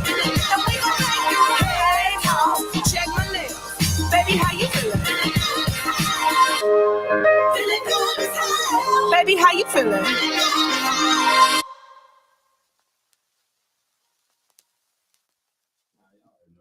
City Radio, from Mo City to Yo City. I go by 205 CEO. And I'm Allie. You know the party girl. And we got Miss Paulette Pradia. So Miss Pradia owns a beauty school. Yep. Okay, let's talk about it. So what's the name of your beauty school? So it is the Hair Mayor Beauty College. Okay. And yeah, so basically we are a small beauty school, small private beauty school in Missouri City. We've been open since September. And yeah, we doing our thing. We trying to get the community. The reason the school was birthed from me knowing I need to pivot because of the area that we in. Mm-hmm. I was a hairstylist for 14 years and doing high-end services like microlinks, K-tips and stuff like that. And so like I mentioned earlier, Mo City has always been my place of employment. So I just knew that this is where I needed to open up a salon. So my school was once my salon, and that's what we was doing. But then I realized like my clientele for this area was too much for the area that I was in. And I'm like, all right, I need to maybe have something to target the community. So I figured the school would be the best thing to do, because when you have a beauty school, your services can be at a fraction of the price. And so I knew that this would be like the perfect thing for the area. So that's where the school was birthed from. Was there something like inside of you that was like, hey, I'm going to start a school? Or you just woke up one day and you just feel like God gave it to you? No, I was doing my client hair one day. And so she was, I did her hair on a Sunday. And so she's also my tax lady. And so she was just like, Paulette, what you gonna do with this space? You done got rid of all the stylists in here. She was like, you need to do something. And I was like, girl, I'ma just, do this little hair, whatever. And then we gonna, I'm gonna wait till the lease up and then I, probably go on to the next venture. She was like, you should open up a school. I was like, how the hell I'm open up a school in this space? And she was like, it ain't hard. And so she got on, like literally on her phone, just Google how to open up a beauty school. And so she was like, call this number. Right. And just went from there. So that was in December and school was open up in September. Okay. So what services do you offer, or what will you teach, or what do you teach at? Well, so I don't know if most people know, like when you go to beauty school, cosmetology school, barbering school, they're going to teach you the bare minimum. Correct. And they really teach you, and I hate to say it, but they just teach you stuff for Caucasian hair. A lot of times when Black girls, they go, well, I know when I went to beauty college, I learned nothing for my ethnic hair. When I graduated, I had to go learn how to do a sew-in, how to do this, how to do that, paying additional money. And I'm like, man, why they don't look out for us? Why they don't look out for our people? So I just said, all right, I got a school now. Let me make my school different. So I wanted to really incorporate the techniques that our people actually wear, like locks, like sew-ins, quick weaves, just all these extensions that we wear as Black women that was never taught in the beauty school. So if you go to Paul Mitchell, you're not going to learn nothing about weave. If you go to HEC or whatever beauty college, you're not going to learn anything about Black hair. You're going to learn the science of hair, right, and how to color hair. But like, what about what the women are wearing today? And so that's really what sets me apart, because they literally learning everything that the Black women are wearing today. So when we were off air, you were saying that, are you teaching, or you even teach dreads? You teach. Yeah. So I'm a male, so I don't want to say the wrong thing, like quick weaves. I don't know what's the. Yeah. So you gotta give them a rundown. I mean, most people, if you're listening and you know anything about weaves, so quick weaves is what you use bonded glue with. Okay. And then, you got wigs. So a lot of women wear wigs, closure wigs, lace front wigs. So we teach all that. And if that's not my expertise, I contract stylists to come in and teach it. Okay. So, but at the end of the day, when you come through my program, especially if you get the full cosmetology program, you're going to get the whole 9 yards. But right now, what we're doing so special right now is so Texas has made a specialty license now, where in 300 hours you can get your hair weaving license. And basically it's all things hair except chemicals. So you don't learn anything about, relaxers, colors, things like that, but you definitely learn enough to get a specialty license to be able to be a professional and work in a salon, or get you a salon suite, and to be able to charge the prices that you need to charge, because now you're a specialist stylist. You know what I'm saying? So if people who are listening wants to tap in with you, how do they get in contact with you and tell them what you're looking for? Because you gave us a disclaimer, and I want you to tell the people, because you ain't playing, you here for business. Yes. Okay. So right now the program is it's totally free, no tuition. But there is some stipulations, because we do have a special type of funding. We have the person who is offering these scholarships really want to make sure we vet out the right candidates. So there is some real strict requirements, and I wouldn't even call it strict. It was just, we just want to make sure, like, you are serious about the program. So it is a 10-week program. You do have to be present. We're going to give you up to 3 absences or whatever. You do need to have a social media following, not big, but, enough to be able to promote well, not necessarily, well, yeah, promote, but it's to document your journey so we can get organic followers. And yeah, so and then also you have to meet a $50 quota a day. And let me explain that. We get so many walk-ins, that is not gonna be hard to do. So that is how the program is staying afloat or whatever. So we got the person who's sponsoring the program, but you as a student, your contribution is making sure you do at least $50 in services a day. And so we can get that on our own organically with the walk-ins, but you also have to document your story and document your I guess what your services that you do to help bring clients in. So really simple. So that's why I say I don't think it's strict. We just want to, produce some good professionals. Well, this what it is. And and it's like one strike you out. Like because it's the wait list that we have right now is extensive, but we just want the best. We want the best people. Not, you don't have to be the best skilled, but the best person mindset. You know what I'm saying? Like, let us know your goals and whatever we can do. So we help with branding. I get people to come in. They saying TikTok about to be gone. 19th, but some people say the 9th, some people say the 19th. I don't know, but okay, I ain't tell y'all this, but I might as well gonna tell y'all now. What? I'm in the process of buying TikTok right now. Okay, so we good. Just check. Go to your seat. Go to your space. Get from around here. Look at the water. He coming right now. He coming through. Look at him. Look at him. I want y'all to see him. Okay. Well, look. Let me get in with you. I got 5% on it. But I got 1%. How much? Ooh, that might, TikTok 1% could be $100,000. Right. I mean, I'm telling you. They say this and that high. Moving forward. But yeah, so we got people that's coming in, they volunteering again. Like we got so many people that's pouring into this program. We got people who are like skilled at TikTok, know how to make TikTok shops so you can turn your beauty business into on TikTok. Man, I got TikTok shop for my products and stuff. I do. I'm gonna bring you some products too. I do spiritual washes for hair and conditioner. I make them natural, so I'll bring that to you. Bring it to me. I will. But yeah, we got people coming in. We got other stylists that's coming in, poured into. We got some financial advisors that's coming in and talking to them to because a lot of people look at this hair like a side business. They don't take it serious. You don't start up no retirement. You don't try to get no insurance because you're like, I'm just doing hair on the side. So what say you? Huh? What do you say about that? I was that girl. You was thinking you wasn't taking it serious? When I first started, I was just like, I'm gonna just do hair on the side. What made you take it serious? When COVID hit. Oh, that's when it got real. So that's when most people became entrepreneurs, but especially Black women, because I'm very entrepreneur minded. I could have a conversation with you about business all day. Come on. 2020. Shout out to Black women, especially in 2020.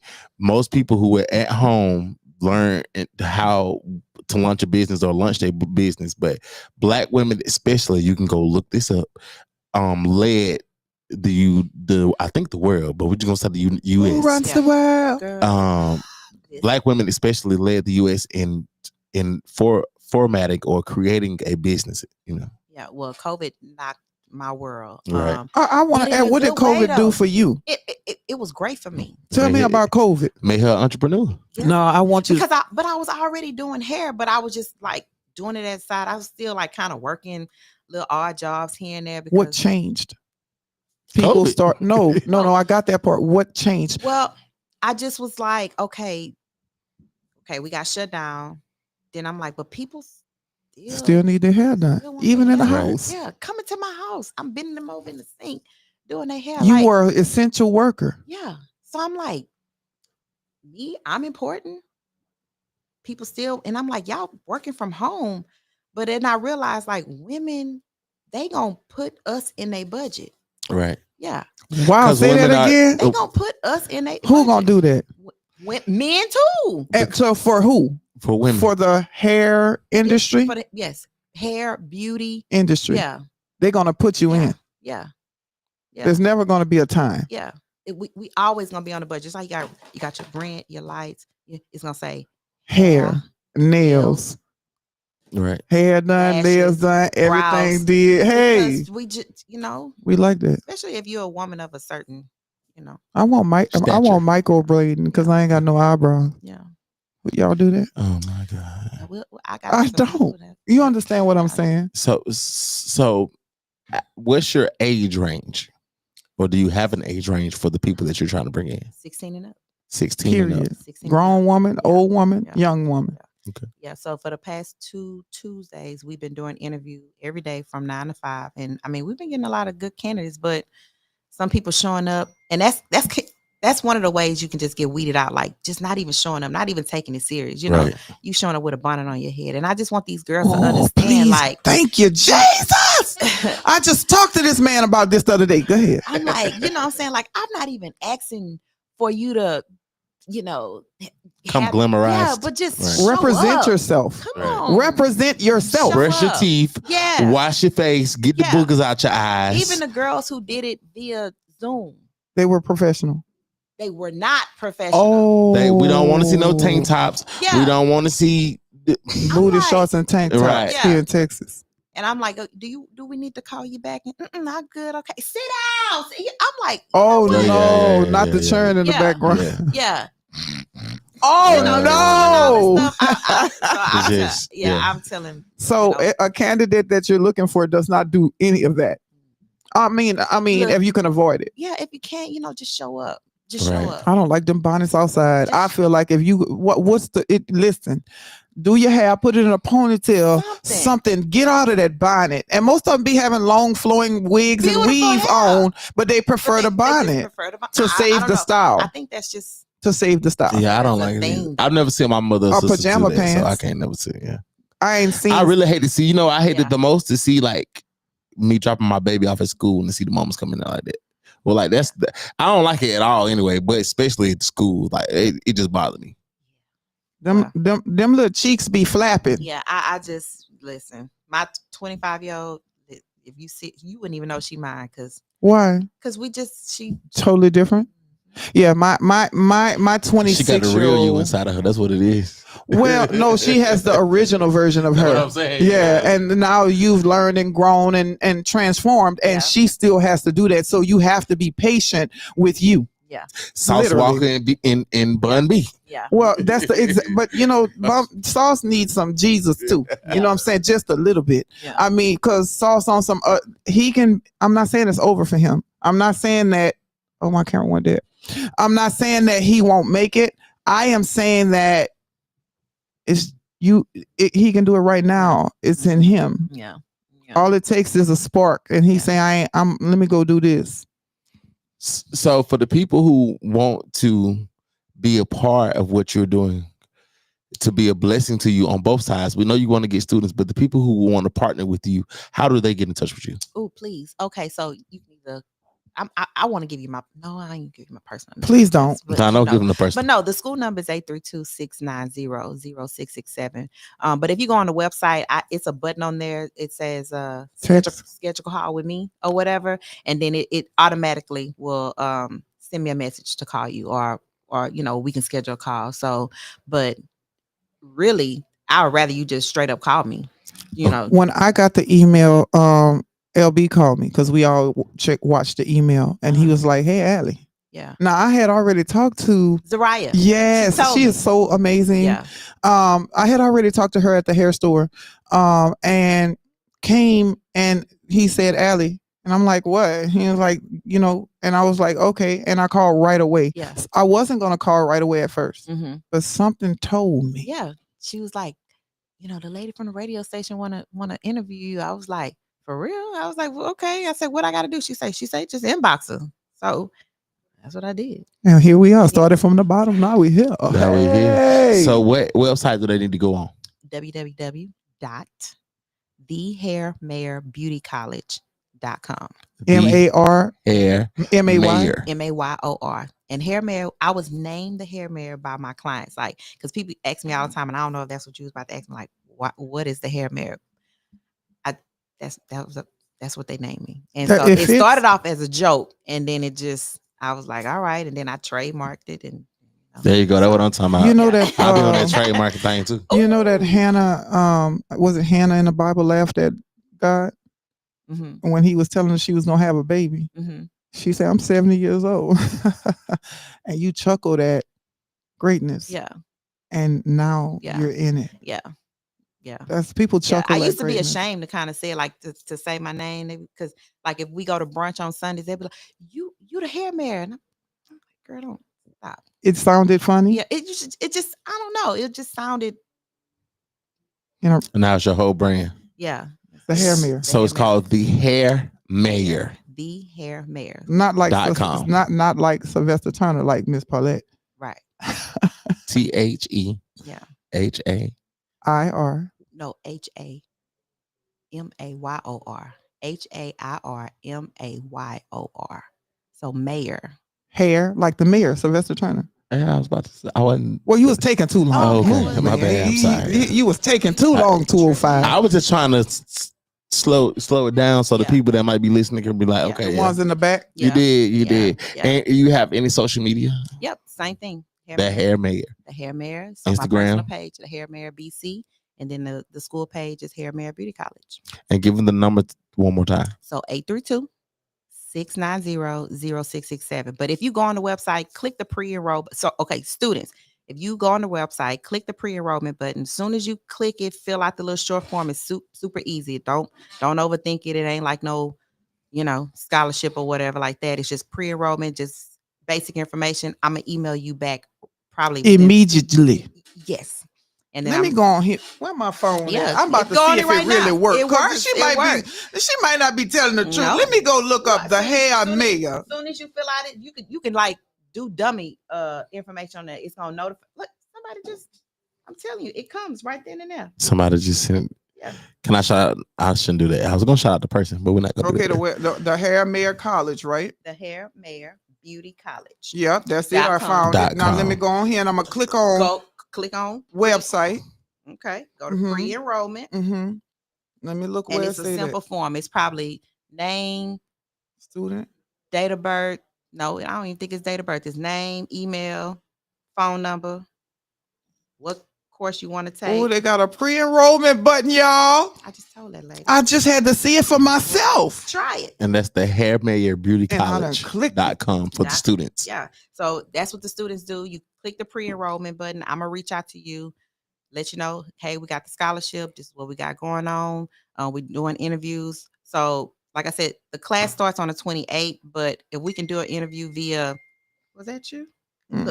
And then, can I talk about this text message? Let's go, please. So I've but I reached out to what is her role? She is the PTO, the president of the PTO at Marshall High School. That's where my turn go, child. Okay, what's they're the principal college. name? Miss Dr. Sanders. Dr. Somebody, I don't know her name. Okay, well, they made an announcement yesterday in class, and so they sent me a list of 10 girls who say they, really interested about joining the program. But she just sent me a message. She said, "Good morning. The principal sent this to me." She said, "Got one more student for you." She said she's a senior, and she gives the student name, but they advocating for the school. Like they trying. Right. You know what I'm saying? Because Fort Bend, they have a standalone building for cosmetology, but if the student do that, the hours are not reported to the state. Right. So they just doing it for nothing. Yeah. Because they're not qualified, right? Yeah. Yeah. That's the way it be sometimes. So So tell them they need to strike. They need to get while the getting is good. Strike while the iron is hot. Because you say right now tuition is completely free for 10 weeks. And y'all know that's our favorite, especially us melanated people. And, that's our favorite there's price. No fine print. There is a small enrollment fee. Let me say that because you gotta buy a book. Right. How much that is? The pre-enrollment, the small, and I want to stress small. We do Afterpay, Carla. What's the other one? Layaway. I don't know. Whatever it is, but the quad pays. We do all the quad pays, but it's $210. That's not bad. Okay, it's not bad, but we do up front. It's due up front because you need a book. Mm-hmm. You need we got to send out for your student permit. That's the only way you'll be able. That's a part of the cost. You got to pay that. We got to pay a filing fee and then uniforms. Okay. What y'all uniforms look like? It's super cute. Let me. Did you not look at the website? Okay, when they get to the whole, it's super the people cute, didn't look at all that kind of stuff. That's time for CEO to walk out. Oh, CEO, stop complaining and just go along with us. It's just black shirts. Oh, I see. Okay, and they got their little jean shorts on. They cute. Yeah, it's just black shirts. So That's what you get. You're gonna get 2 uniform shirts. It's gonna say Hair Mayor Beauty College cosmetology student. And baby, everybody in this picture has lit. Yeah. When I say it's nice. Look, our last group of students, we went and did a photo shoot. We set their websites up, they booking sites. My hair weaving student, I know she's watching because she sent me a text message. She said I'm on. But shout out to you. You did. And Wally, if you're watching, hey. You know what I'm saying? But the techniques, I don't know, and it's probably hard for me to say with you, but do you know about K-tips and stuff that's trending, like these high-end techniques that's going on? No, my daughters do. And my daughters do lashes and hair. But like K-tips right now, people are paying $1,500, $1,600, $1,700. It's the little small little extensions that you connect. And connect them and put the light on them. Yes. Oh wow. Yeah. She's already doing that service, doing taping and stuff like that. The girl, she ain't even took her state board. But she making $1,600 to do that ahead. Yes. Okay, yeah, you're gonna teach me how to do that. You want me to teach you? Yeah, that's what he said. Yeah, I like money. Saying, like it's money out here to be made. Right. And so this girl was driving every day for 10 weeks from Kingwood, and she paid devoted. She paid her tuition. This is before we got free tuition. Yeah, free tuition. This girl was paying, coming out here, and it's already worth working. it. Yeah, was a school teacher. That wasn't paying enough. Yeah. Now you making 16. You can do one client and go lay down. Yeah. If you want to, but if you got drive, you do it a few more. I would. You know what I'm saying? I do 2-3 clients a day. Yeah. More than that, probably. I do 2 clients a week and be on the beach somewhere. I'll be on a golf course somewhere. Yeah, that's not the way we want to use our money right now. $1,500 for one head. Women are paying. They paying for these micro locks. Yeah. I do one every day. It's expensive too. These locks. The girls that ain't a studio in here locks. Yes, they make bank micro locks. Are they little bitty? I think they call them sister locks. Sister locks. Oh yeah, micro locks. They got all different. Yeah, they're little bitty. Yeah, yeah. I think she went. Yeah. How much she paid? She ain't got them yet, but I think that she said start at 7. I about to say I think the girls hold like 12. Yeah, yes. like easy. And women are what you said about women. They gonna always. I'm in the budget. Right, facts. I'm in the budget. And as an entrepreneur, women is always your best target market in whatever you do. I think women gonna spend their money. I think you should clone that as well. I'm in the budget. I'm in. Hashtag, don't take it. Right now, I swear to God, you it's yours. I'm a consultant. I also make shirts too, man. Look, I make shirts too, Doc. I started off Crick Hut. Yes, me too. Stop playing with me. Girl, I done turned my office into like my craft room. Man, I make shirts, girl. I done made the shirts for the Delta. What's they little stuff? Delta 5 Delta. Man, I done made. Oh my God. And I got something coming up. We need to talk because it's an order and it's a big order. It might be a little too big for me. Might want to share with me. Come on. It's for the beauty pageants of America. There. Come on. Let's do it. Yeah. I like money too. Yeah. I like respectable money. I have my baby in there pressing them shirts, pressing them. My husband and I be pressing them shirts. Yeah, look, man, look, I like money. And you need to learn how. I also teach I'm nepotism. I'm nepotism up and down. Nepotism when you put it on your children and your children put them in. I do this. Yeah. I'm a rapper. I do consulting. I do readings. Yeah. I do the most. Yeah. And my children, they be right here with me. They producing. They all intelligent. Yeah. They all go to Marshall. They're in college. They're not in AP classes. Yeah. They don't take regular courses at high school anymore. They take the professors from HCC come and teach them at the high school. So when they graduate, they're going to have their associate's degree automatically. Yeah, that's what it is. I mean, if I can, my youngest daughter is a volleyball player, so that's what she want to do. I got a basketball player. Yeah, she want to, play volleyball, but like we ain't racking up no student loan. I'm not letting my kids. Scholarships? Yeah, we're gonna be all because why we gonna put them in debt before they even start? Nobody told me the difference, but I just had to prove myself. Yeah, I had to go and show the world. Look, I got 3 degrees. Yeah, and the girl don't even use on a whole whole different path. But it was for the discipline. Yeah, if you can go through that and be disciplined enough, you deserve. I feel like to do whatever it is that you do. Yeah. Yeah, I believe that. I just criminal justice and got it all online, and so I didn't even get the real college experience. So I did both. I didn't, and I ended up, like you said, at my graduation by myself with me and my children. They were hollering, "Mama!" At least your children came. Yeah, I brought them. I had no choice. And who's gonna watch them? So, is there anything else you would like to let us know about business? Give them the number again.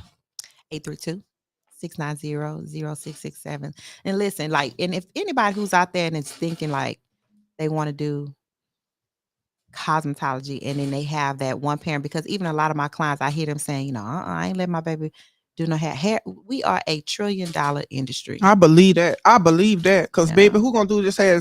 I ain't doing my hair. I'm tender-headed. And and don't feel like it's a saturated industry, because it's not. You know, I know everything is on YouTube now, and people will, you know, try to YouTube their hair or whatever. But at the end of the day, Black women, they starting to realize and get educated now, and they want to preserve the strands that they do have. And so it's like, it's not about, you know, burn the hair. You know, what if they stop making weave tomorrow? What we gonna do? I'm gonna be locked up. I'm gonna be happy. I'm gonna just be honest with you. You gonna be happy? Yeah, I like to see natural, but this ain't really my conversation. Yeah. It is my conversation because I connect with you, entrepreneur. You know what I'm saying? But when it comes to actual hair, like I don't. But as a man, we had a conversation about this the other day. But the woman said, Black men don't really want to see Black women in their natural hair. And I said, that's a lie. I said, I don't agree to that. I don't care about makeup. I don't care about. Yeah. I like you natural. Yeah. I don't really care about it. I do both. And he was saying something about, we talk about that type of stuff. I do both. It depends on if I'm not feeling. I got puffy eyes and I ain't got time to do no facials and stuff. I'm gonna throw some makeup on and cover all these things and stuff. And it's just because we're visual. Yeah. But if you in the streets, if you see a woman and you see a woman made up, and she who you looking at first? It depends. The one with the biggest booty. Moving forward. At least you know. At least you told the truth. It doesn't matter. The biggest booty, the biggest fake Nah, I don't know. No. Can you tell the difference? I just said it. Yeah, I can tell the. Yeah, how do you tell the difference between a natural and a fake? Especially if it's done right. Yeah. Miami, but I'm going to do my morning radio show. I had 7 children. I believe. You going to do what? My BBL. My husband paid for it. Miss Allie, man. Well, I'm gonna go and take some of the excess and transfer it in spots because Miss Allie, that's not healthy. Mind your business. It is healthy. I had 7 children. I did my thizzle. Yeah. I had 9. I lost 2. This is my time. My baby is 14 years old. I'm not going to do anything like add anything. I'm just going to transfer or remove because I got a little. You know, I had a C-section with my last child because he tried to get me. So it cut those stomach muscles. It's really hard to build those muscles back. Don't say nothing. Don't you agree with this man on air? No, we can do it later. Please, just tell me right. No, you could tell me behind. Not mute me. I didn't. I wanted him to say something. It's on. She's changing the cameras. Go ahead. Tell I'm just thinking like, damn. It's just for me. When you get 60, 70, 80 years old, I'm gonna still be popping that thing. You understand what I'm saying? I'm gonna pop off like a soda cap. You understand what I'm saying? It's not for them. I have contributed my life to everything and everybody else at the state at the point of letting me down. Yeah. So it's a personal journey. Think our body is not meant to alter. Yeah, meant to. You know, we can't take that type of trauma. You know, like we're not supposed to put our body through elective surgery, you know, because with anesthesia and all that stuff, like it's really dangerous. It's very dangerous. It is. And it's 2025. I mean, we have new methods. Yeah. Right. We have new methods and new ways of doing things. It's not like when we were back in the day. And I know there's a risk in it, but I take risk every day, eating unhealthy, not exercising, not doing anything beneficial for my mind. I take risk driving outside every day, you know? It's not as personal. And that's why I don't share with nobody. Because you see, when you share with people, they give you. You know, but that's because we care about you. I love you. That's all that is. You for that. So I just, you know, I'm not against it. I'm not for it. I just. And you don't want it. You just want to do it. That's not your preference. That's something personal. that you want to do for you. I mean, you gotta respect that, but still, well, it's not. I don't want a procedure like most people want. That's not what I'm doing. I'm like doing a mommy makeover, mommy lift and tuck. You know, So it's not a lot of cutting and stuff that's going to be involved with what I'm doing. You're still going under. I don't have to go under. Local anesthetics. This is different. This is a different day and time. This is not the same as being under. And I don't do good with that anyway. Okay. So we're doing lipo. So we're doing lipo. All right. You know what I'm saying? And the transfer comes in from, you know, whatever comes from the gut and the back, these things right here, and on them sides, you got dips. You know what I'm talking about? Them dips. I'm saying. Let's go work out. Let's do some squats. Then we would have to talk about my accident and my knee. Oh, so it's a thing because things. So electives. It took me a long time to get to this point. Yeah, it took me a long time to get to this point right here to even make this decision because I tried all the other different. It wasn't about weight. I don't eat meat, so that's regulated. I don't eat seafood no more. I just stopped recently. I eat vegetables and fruit and things like that. So it's not about that. It's literally about the maintenance. I dye my hair. You know what I'm saying? I used to perm my hair for years. I used to perm my hair every 2 weeks because of the wave. They were trying to get it straight because Louisiana. Yeah. And it wasn't no. Did that burn your hair out? You gotta do it too much. Does it burn your hair out? Of course it does. That's what I figured. Yeah. And people are unaliving because of it now. People are finding that they have cancer and all kind of things because of the lye or whatever it is. And so that's something that my wife always say. Like when we talk about like that, even when you just talk about like food and stuff, like eating processed food and stuff like that, that's always her argument. But what about the shampoo? Yeah. What about the perm that you're getting? What about the seeping into your pores? And I never had thought about it until it does her, but that does make a lot of sense. It does matter because that baby lotion and oil and all of it, because Vaseline is made from the scrapings of petroleum. It's oil, but everything, if that's the case, everything is made of oil. But you got to know the history of America. They designed it to be. Your phones is nothing. Everything is oil. Everything is made with oil some type of way. Everything. But that comes from the Rockefellers. It goes back into the back. You got to know. Yeah. Oh, wow. But everything. Yeah. But it's petroleum jelly. But it comes from oil. Yeah. Facts. Yeah, so yeah, I love it. We be all over the place too, because 205 is more stable than me most of the time, but I talk about everything. I jump from here to here. Even you were like, hold on, back to the matter at hand. Yes. So we are so grateful for you being here with us today. I appreciate it. My wife said, can you lock her hair? I probably wasn't even supposed to ask you that on the air, but I don't even know how to lock hair. But the students, a lot of people who we interview, that's what they doing. They lock because that's the new craze. So they gonna come in here teaching me. So you're a student for life too. But my assistant director, she locks hair. Okay. Shout out to Nikki. Nikki, are you watching? Hey, Nikki. She might be at work right now. But she locks hair. So man, I like you said, I'm a student too, because I'm hoping to learn from these girls. I don't know how to do a lace front. That ain't me. I had asked you the other day. I called. I said, I need a lace front. Good man. I put that. We'll talk about that later. Yeah, I'm like, I don't know. Zariah. Yeah, but she's so busy right now. She got a lot going on too. That's what she said. She got a lot. We're gonna pray for Zariah because she had to end her program because of some personal reasons. But I'm gonna keep her in prayer. Amen. Lord God, cover her and protect her mentally, physically, spiritually, and emotionally. Yeah. In the name of the Father, Son, and Holy Spirit. Amen. Because I don't like to say I'm gonna pray for nobody. I like to do it on the spot. Because what if I forget? Yeah, because most people always say I'm praying for you, and they don't be praying. So when somebody says that, I'll be like, Lord God, cover them. I try to pray that too. Yeah. Right away. Yeah. Yeah, because God knows they need. You don't even know what they. You know what I'm saying? Because Lord, I'm still needing you myself. You know what I'm saying? True. I try not to put my beliefs and stuff on people when I'm praying too. I learned better for that because we be praying for people because of our own personal desires for them. Mm-hmm. But what would God do? Well, what is God wanting for them?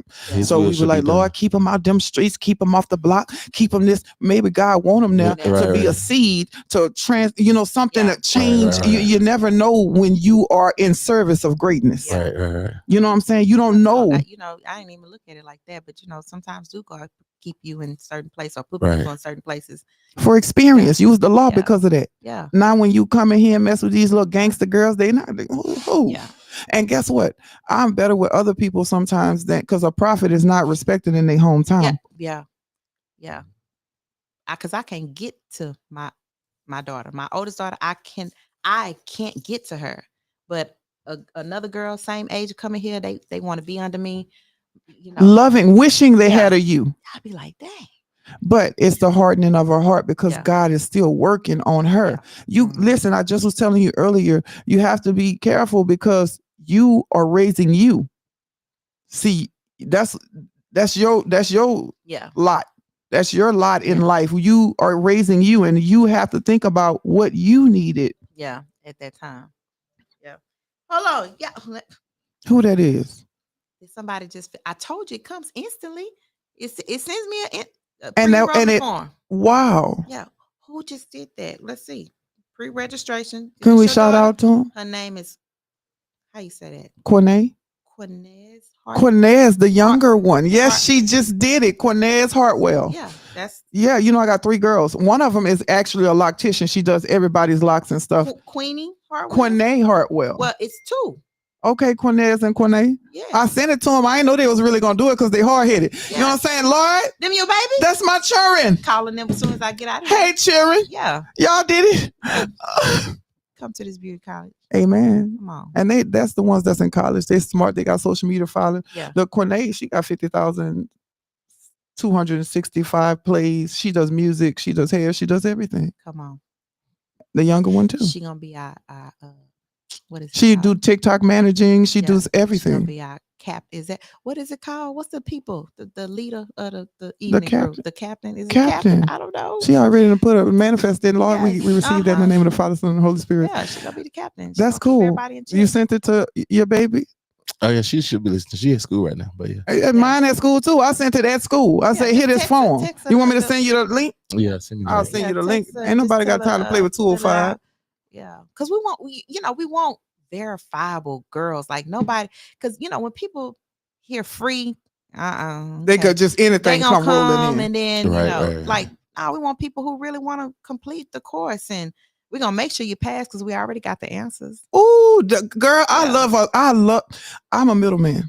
Yeah, I infiltrate the system to get the information that our people need and give it to them because we ain't got access like they got to.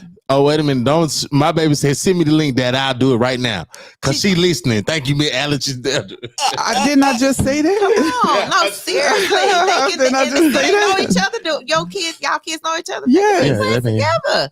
Come on. I'm happy. Right now. Look, I just told you. I sent it to them. Class together. They know, and they know what these services I'm talking about. These even sew-ins nowadays. Like, you can make money on sew-ins. People paying $200-$300. My daughter about to go get a sew-in. How much you about to pay somebody? I don't even know how much she's gonna be paying, but she just told me this Friday. I think she's going to get a sew-in. Mm-hmm. And probably about to pay at least 2. Yeah, we both said the same thing. At least 200, just a basic. Yes. Okay. And 250. I give out the vendors so they can have their own hairline. Like, stop playing. So they could call and then just make their own packaging. Yeah. And that's my hair. Yeah. So you teaching them how to set their own hair? She teaching them the game. Oh, you want some? Oh, yeah. It's like you futuristic. Yes. It's money. It's so much money. It's information. Yes. Information is, and all I get understanding. Wisdom, knowledge, and information is. So, you know what I'm saying? Like the test, like we got the answer to the test. So, so don't worry about not being able to go to state board and be like, oh man, I'm not, girl, you finna get the answers day one. Right. So every day we gonna drill you on work the test. to get you better, right? Because we know you got the answer. Stop playing. If you don't pass, it's because you don't want to pass. You don't want to pass. So we gonna y'all work y'all way back. Y'all give them the answers, then work y'all way into the lesson. Yeah. Oh, that is innovative. We do demos so we're gonna do a demo on whatever I'm teaching that day. We're gonna working on Tuesdays, and then after that, after you do your theory, for an hour of class, then you come in and you take your client. And how long is the class? So the morning class is from 9:30 to 3:30. Your evening class is gonna be from 5 to 9. 9:30 to 3:30. 9:30 to 3:30. And then night is from 5 to 9. That's not the night for the children that's still in school, and everybody works every other Saturday. So it's not it's a 1 day class, like 1 day a week class. No, it's Monday through Friday. Everybody works. So it's Monday. Now you made me mess up. So it's Tuesday to Friday. Okay. Mandatory. Okay. And then the morning class does every other Saturday. And the evening class does every other Saturday. Mandatory. Yeah, gotcha. So tell me 30 hours a week. Okay. For 10 weeks. Because the 40 hours would be that other day. Yeah. Okay. So let me ask you a question. What is it about hair on Monday? Well, for stylists, we don't have a day off. We need to go to the doctor. We need our own self-care day. So most women, most stylists, they'll take off a weekend day, which is your Sunday, and then your Monday is your weekday, so you can get some business done. Or so whatever. Sunday and Monday is y'all day off. Period. Yeah. We need to rest. We've been on our feet the whole week. Tired. We teach all that. We teach ergonomics. How to. The longevity of posture and stuff like that. Like I'm broke down. I suffer from sciatica and all that stuff. From standing and doing the most. Wrist hurt, neck hurt, so you got carpal tunnel, sciatica. sciatica. Yeah. So how do you prevent that? Good feet, good shoes, standing, good posture, good chair, making your clients sit up right or whatever, not trying to do hair at home and sitting them on that little folding chair. Like, take care of you first. Make sure you got the proper tools first of all. Yeah, take care meaning of you your first. shoes, your PPE. Yeah, stop trying to wear Crocs every day or whatever. The Crocs is good, but you need something on your feet. So what's hair PPE? What's hair PPE? Proper protective equipment. What do you need to survive in hair? School or not? School or not? You need to take care of your feet, take care of your back, and you need good products.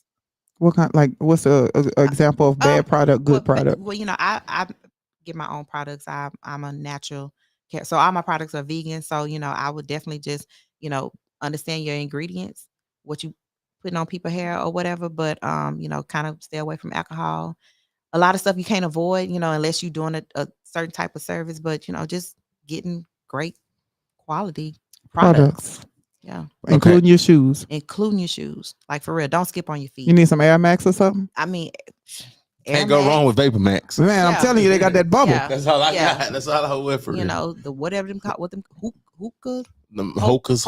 Yeah. I ain't never, you're gonna have to send that to me. I ain't never heard about them yet. And I know they kind of expensive, but but just invest in your feet, man. Like that's real. a big part of Okay, so as you said that, somebody just did another one. Who is that? Your baby? Let me see. Yeah, it should be Layla. Yeah, that's her. Hey, Layla. Layla, I'm calling you. So I have a few questions because people were listening and asking me. What's that? So okay, well, my wife wanted me to tell you because she a nurse, so she's saying compression socks. Yes, Ooh. yes, and icing. Ask her about the icing, like icing your hands, and because I know they saying that now. Like we need to, after a long days of work, we need to put our hands in like ice, whether you're a braider or whatever, just icing them. So yeah, but I do know about the compression socks. Okay, and another question that I got from somebody was, do you have a site to buy your products on already? Do you have products that you can? That people can... they in store or whatever. I used to have a Shopify page, but yeah. So they just got to come to the store. They got to come. Yeah, you it can add up. But, give them the address. 2424 Texas Parkway. So if anybody is in Missouri City and they know about the new beauty supply that just opened, the Infinite Beauty, we're literally next door. The new new beauty supply? Yeah, the new Infinite Beauty. Oh, right. Okay. Yeah. You're talking about, I thought that because Miss saying she right next door. Yeah, because I heard Miss Rita, the one she works for the station. Shout out to Miss Rita. She was like right next door, right here by the building. And I'm thinking she talking about in here because there's so many shops and buildings in this place. I thought she was, but Infinite Beauty. And that's one of our sponsors. Is it? Yeah. Yeah. They cool. They're my people. Yeah. They my people. And then, when you're a student, let me say that, shout out to them. They will. You're a student at the school, they give you, I think 15-20%. Z work up there, right? Yeah. She work up there and she I hope she, we're gonna play some music. Yeah, we're gonna get her back. Yeah, we're gonna get her back. But what I know is it got a whole lot of money in this industry. It's a whole lot of money in this motherfucker. It's a whole lot of money in this motherfucker. Ain't gon' give me run no broke shit, that broke shit get old. Ain't gon' give me run no hoe shit, these hoes get too bold. I'm allergic to that no shit, my wrist game on cold. I might pick my coupe white just to match with my toes. Yeah, I can't wear the shit you bitches wear because it's cheap to me. It's some money at my table, grab a seat with me. Cost a ticket just to cover all my legal fees. I don't hang with jealous bitches, that's a weak disease. Hold on, run up. If you broken in my business, then just shut up. I invested in my body, bitch, I'm done up. I look good, I like to fuck, I'm when the sun up. I put on my jewelry just to go to the bodega. And I keep it with me just so that I'm feeling safer. Fendi on my body, but my feet is in Bottega. Bitch, I'm getting money, give a fuck about a hater in this motherfucker. It's a whole lot of money in this motherfucker. Ain't gon' keep me run no broke shit, that broke shit get old. Ain't gon' keep me run no hoe shit, these hoes get too bold. I'm allergic to that no shit, my wrist game on cold. I might paint my coupe white just to match with my toes. White on white Bentley, trunk got that engine. Hoe tryna get near me, bitch, stay up out my mention. Looking back, got plenty, 20 racks and Fendi. Got time for these messy hoes in my business, I ain't with it. Got right now, not next, need M's all on my checks. Don't worry about who I text, just know it ain't my ex. Lot of rich niggas in here, no bitch niggas in here. When the pack landed, the check cleared, and this what you hear. I put on my jewelry just to go to the bodega. And I keep it with me just so that I'm feeling safer. Fendi on my body, but my feet is in Bottega. Bitch, I'm getting money, give a fuck about a hater in this motherfucker. It's a whole lot of money in this motherfucker. Ain't gon' keep me run no broke shit, that broke shit get old. Ain't gon' keep me run no hoe shit, these hoes get too bold. I'm allergic to that no shit, my wrist game on cold. I might paint my coupe white just to match with my toes.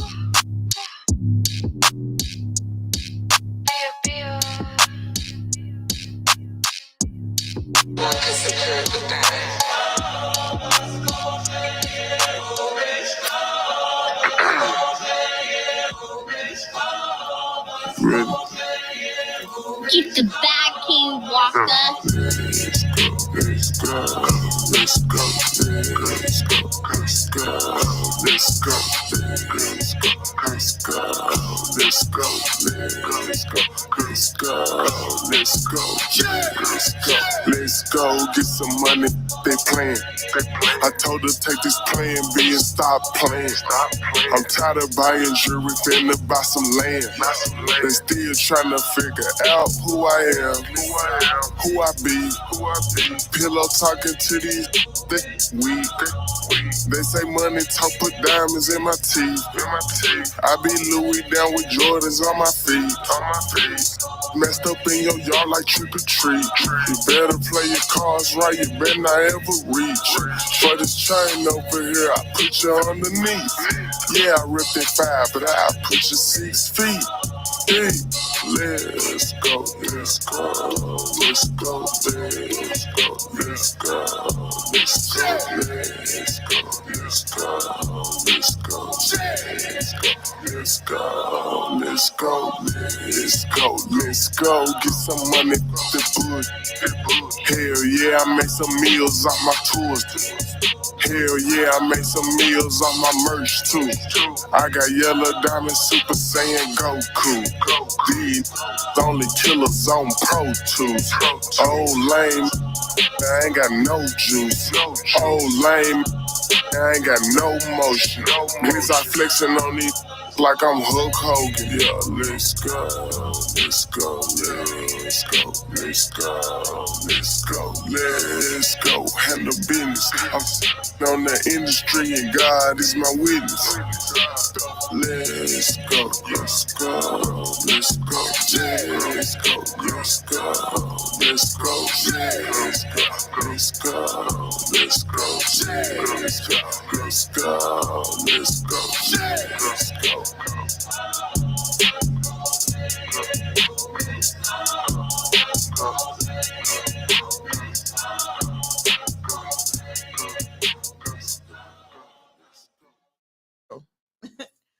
So we still sitting here having these fire conversations, and Miss Paulette says she want to see people boss up. I do.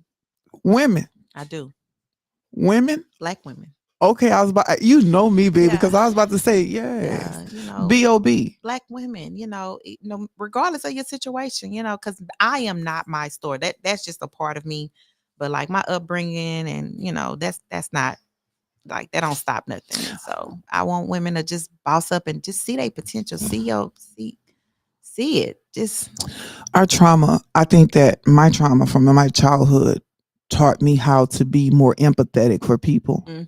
because there's a lot of things. If I would have had that, I would have been better. I wish I had a me. Man, say that again. I just wish I had a me. I said it yesterday. I was like, man, I just wish I had a me at 14, 15, 16. That's when I needed it. Yeah. I got pregnant at 14 and I lost it. I know that sounds crazy, but thank God, in a way, it was a natural thing because I would have never did. No, I still haven't done that ever in life. And, you know, but if I would have had a me, I didn't have nobody that I cared to listen to because of their approach or their tone or because of my mindset that a child stays in a child's place. That's what we were taught. Stay out of grown folk business. So I never had that. And the peers that I had, they were worse off than me. Yeah. So I just want to be that outlet for that girl at home who, you know, don't have anybody to talk to, you know, like, shit, come hang with me. But then I want my babies. I'll be like, y'all. Yeah, because my kid. Come here. Come talk to me. Let's have a conversation. You know you can talk to me, right? Yeah. And they're like, girl, bye. Yeah. But they friends. Oh, we're going to go talk. Let's go talk to your mama. You know, they be want to hang out with me. And they be like, no, you're not hanging out with I used to do it. I used to have house parties and things like that just for no reason. I would cook. I love to cook. So if you catch us at our parties, I'm going to have something cooked up for us all the time. You're always welcome. I love to cook. So I would cook meals, good meals for them, invite them over, let them do Just Dance, have a good time. I know they're safe at my house. Ain't nothing happen over here. Yeah. Now, at your mama house, your cousin's house, and them people's house, and I don't know what's going on in their household. So I always wanted to be the safe zone. Yeah. I want to be big mom. When I get of a certain age, I want to be big mama. You want grandbabies? Not right now. No, I don't want grandbabies.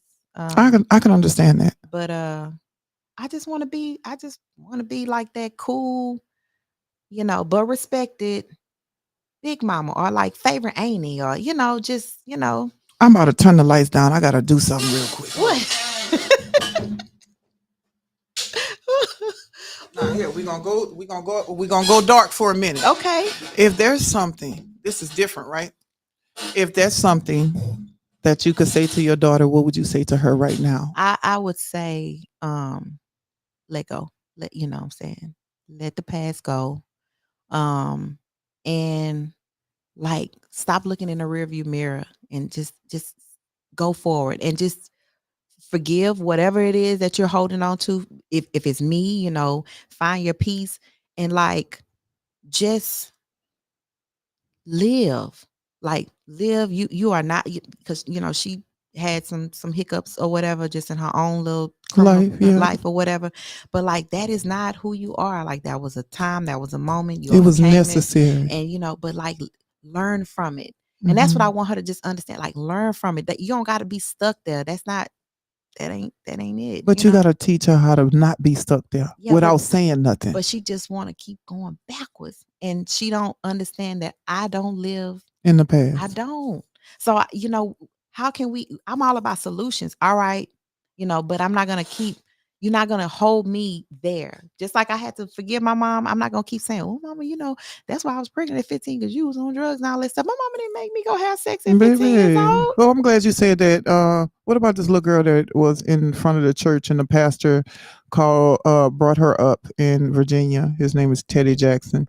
He brought the little girl up in front of the church and had her apologize and repent. I don't think he made her do that. I think it was more of the mom had something to do with it, because you know damn well you can't bring my daughter up in front of no church without my permission. Exactly. So the mom, she was up there and he said she's not having a baby shower. She's like 12, 13, 14 years old and she's pregnant. He like, we're not celebrating this. Okay. But mama, take care of that baby and whatever help you need, but we not having no baby shower. That's what the pastor said. Now we Southern Baptists. Okay. What's your take on that?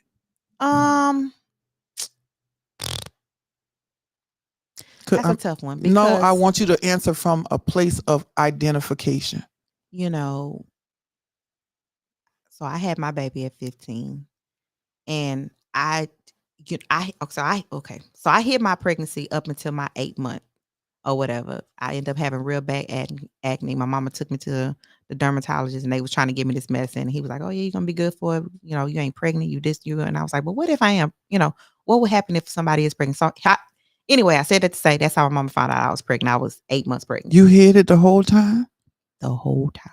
Were you showing it all? Because I was 110 pounds, 120 pounds. So really? I used to, back then we used to wear starter jackets and all that. Yeah, and then I wore my backpack to the front. Oh. So, and then it instantly, like soon as the man, the dermatologist pulled my mom off, he was like, I think your daughter got something to tell you. It was like, as soon as I said, I was like, I'm pregnant. I think I just got used to just holding it in. Once you let it go, you let it go. And that's another thing. That's why I felt energy is so real. So maybe my baby knew that I was, because I didn't really embrace. I only had like 3 weeks left to kind of like embrace the pregnancy. And so maybe it was just a disconnect. And that's probably why Did you raise her? Yeah. From day one? Day one. See, they don't understand. I'm sorry. They don't know what it feels like not to have a mama. Yeah. Like we got a mama. Yeah. But the presence was missed. I needed her so bad. Mm-hmm. I cried because I wanted her. I didn't know what everybody else knew about her. I just knew it was my mother. So I tell my children all the time, I didn't have a mama. Mm-hmm. Even though my mama's alive and well and she's here, I didn't have mothering. That's what it is. My aunt who raised me died when I was 12 years old. So she did the best she could with having CHF and colon cancer, which was rare for women. Okay. And on dialysis, and I became a natural born caregiver. I was raised to be a caregiver by default. Yeah. Not in a bad way, but just I was taught the essential needs I was taught how to be a wife as a child. I was raised as a wife. That sounds crazy, huh? That's deep. Not to nobody. Just because ain't no men was around. Yeah, but just I was taught how to cook and clean. I started cooking at 5 years old, cooking grits because she couldn't get up. She couldn't do nothing for herself. Sometimes she was so weak, she had the little things in her neck. Sometimes where the veins and blue and all that. Wow. So they would put the port in her neck and they would do the So I seen a lot, but I wasn't abused or neglected in that home. Mm-hmm. But when I went to my mom and them, family ain't always family. So I would call out any girl now who has a good mom, who's doing their best, maybe a little throw it off because they got their own issues. But they're doing their best. But they're present and aware of you. Yeah. Love your mama, baby. Yeah.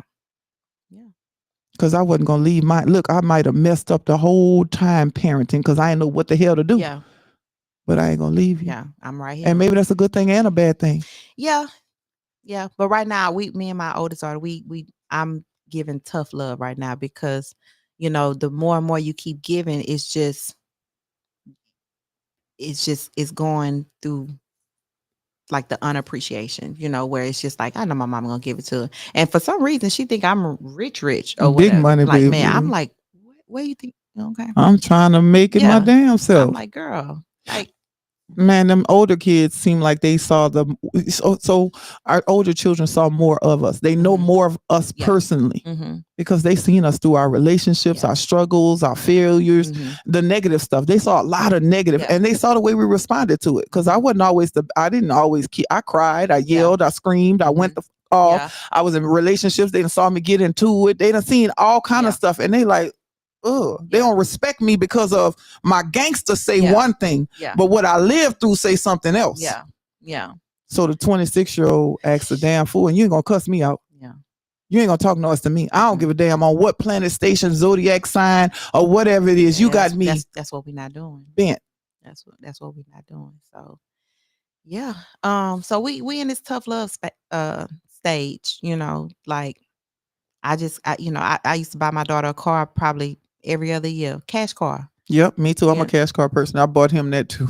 And I'm like, after the 4th, 5th car, I'm like, girl, listen. So now I'm just, it's oh, well, mama, they was all lemons. You should have took care of your lemon and made lemonade. You should have traded it in and got you a car note then. Yeah. I did the basics. I put you on. I'm like, oh, okay. So you to put you on, Mom. Oh yeah, everything that you've done for her, it wasn't this and it wasn't that, and then like it was more than I had. Yeah. So it's always, and it's a competition thing with her and my youngest daughter and I. Like, how and they like, 30 years apart? Yeah. Well, they 10, but I'm like, I was a different mother. Yeah, I know better now. I know, and but I'm like, but how soon do you forget? Like, you was in AAU basketball. You was wearing Tommy Hilfiger polo and all this stuff, Jordan. But it's like now, because we didn't have social media then, so it's like you could see your sister. So, so she see me on. It just this thing that she think I am, and I'm like, why are you in competition with your sister?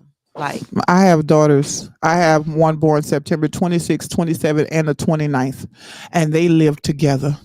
You talking about competition, but you can't mess with them. Listen, I taught my children to stick together no matter what. Anybody come up against y'all, but I didn't know they was going to do it against me. Ooh, pew, pew, pew, pew, pew. Yeah, that's crazy. But, I love love. Yeah. I love life. I love our children. Love. Yeah. Who you loving on? Love ain't falling asleep on the phone. I don't know. That's that Big Prophet. You don't know about Big Prophet. I don't know about Big Prophet. I don't know who that is. Me either. We know about Bun B, and we know about Sauce Walker. Trump. I was talking about Trump earlier. I told y'all I like Trump because of his business. His the way he is. Gemini. That's his characteristics. That's all she care about. It's honestly she true. Don't care about nobody else.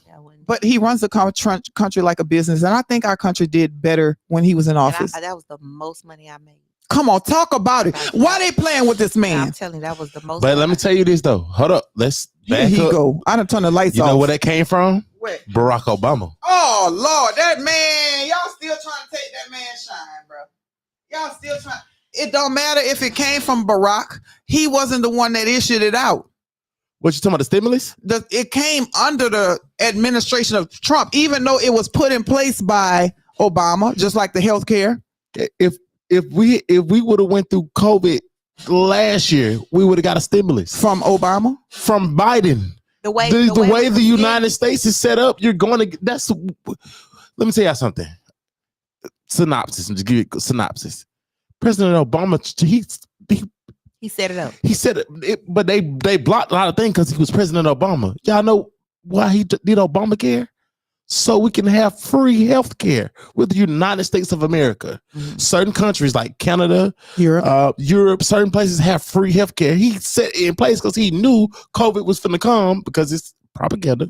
Wow. But he knew COVID was finna come, so he set everything in place. They just vetoed a lot. They vetoed Obamacare at first, then they reversed it, and he got majority of the votes. He also tried to up the PPE for the hospitals and all that, but they vetoed that and said that he was spending too much money on blah blah blah blah.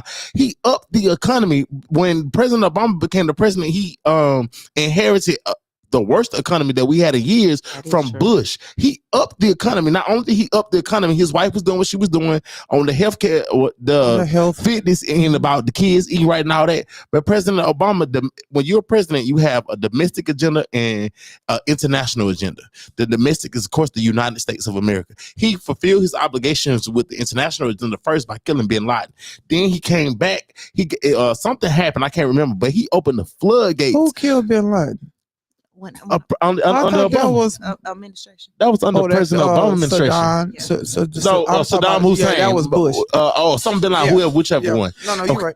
But they executed the kill under Obama's watch. We didn't see that. I just didn't see that. I can't confirm or deny that because they'll tell us anything. And I can show you that. That's YouTube. They recorded it.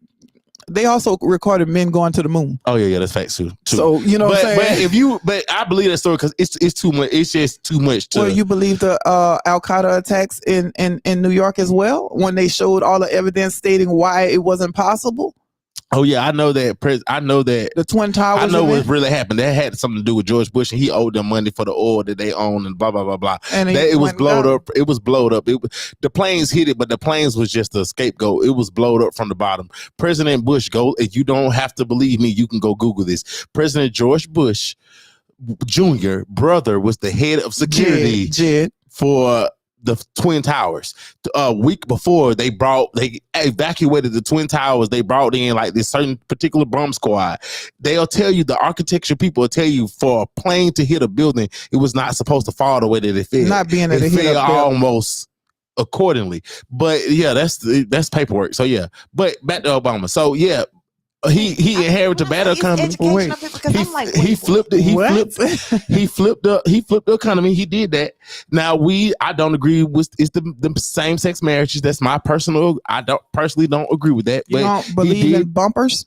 Yeah, no. Oh. So he did. They did fight for that, and I don't necessarily agree with that. But when Trump came in really chilling. So when he came in with the when COVID hit in his era, that's why he put Trump on that's why everybody thinks that he sent out the stimulus checks, because he put his name on it. But it ain't even really about Obama. It's really about, it don't matter if I was the president, if we go into a global pandemic, the United States is set up for you to get money. So your name gonna be on the check? I wouldn't put my name on the check, no, but he did that. But I would know. But the way United States is set up, it doesn't matter if Plankton, you know who Plankton is? I do know who Plankton is. If Plankton was the president, we would have got a stimulus check. Okay, cool. All that being said,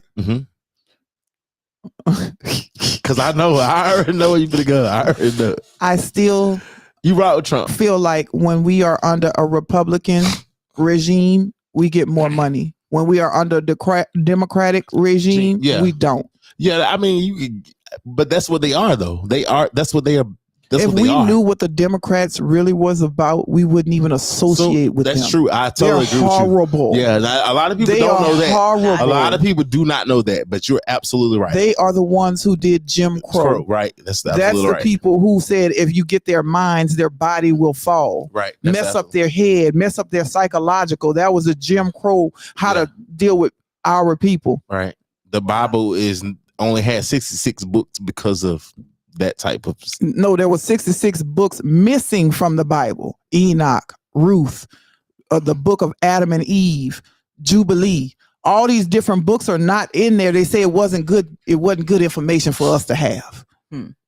So yeah, you're right. I told you now. When you're right. I'm with you. When you're I feel like when we are under a red regime, we prosper. But you got to think, what's the number one? What's in the United States? I always forget the last one. But land, labor, capital. It's 4 of them. Land, labor, capital. I can't forget.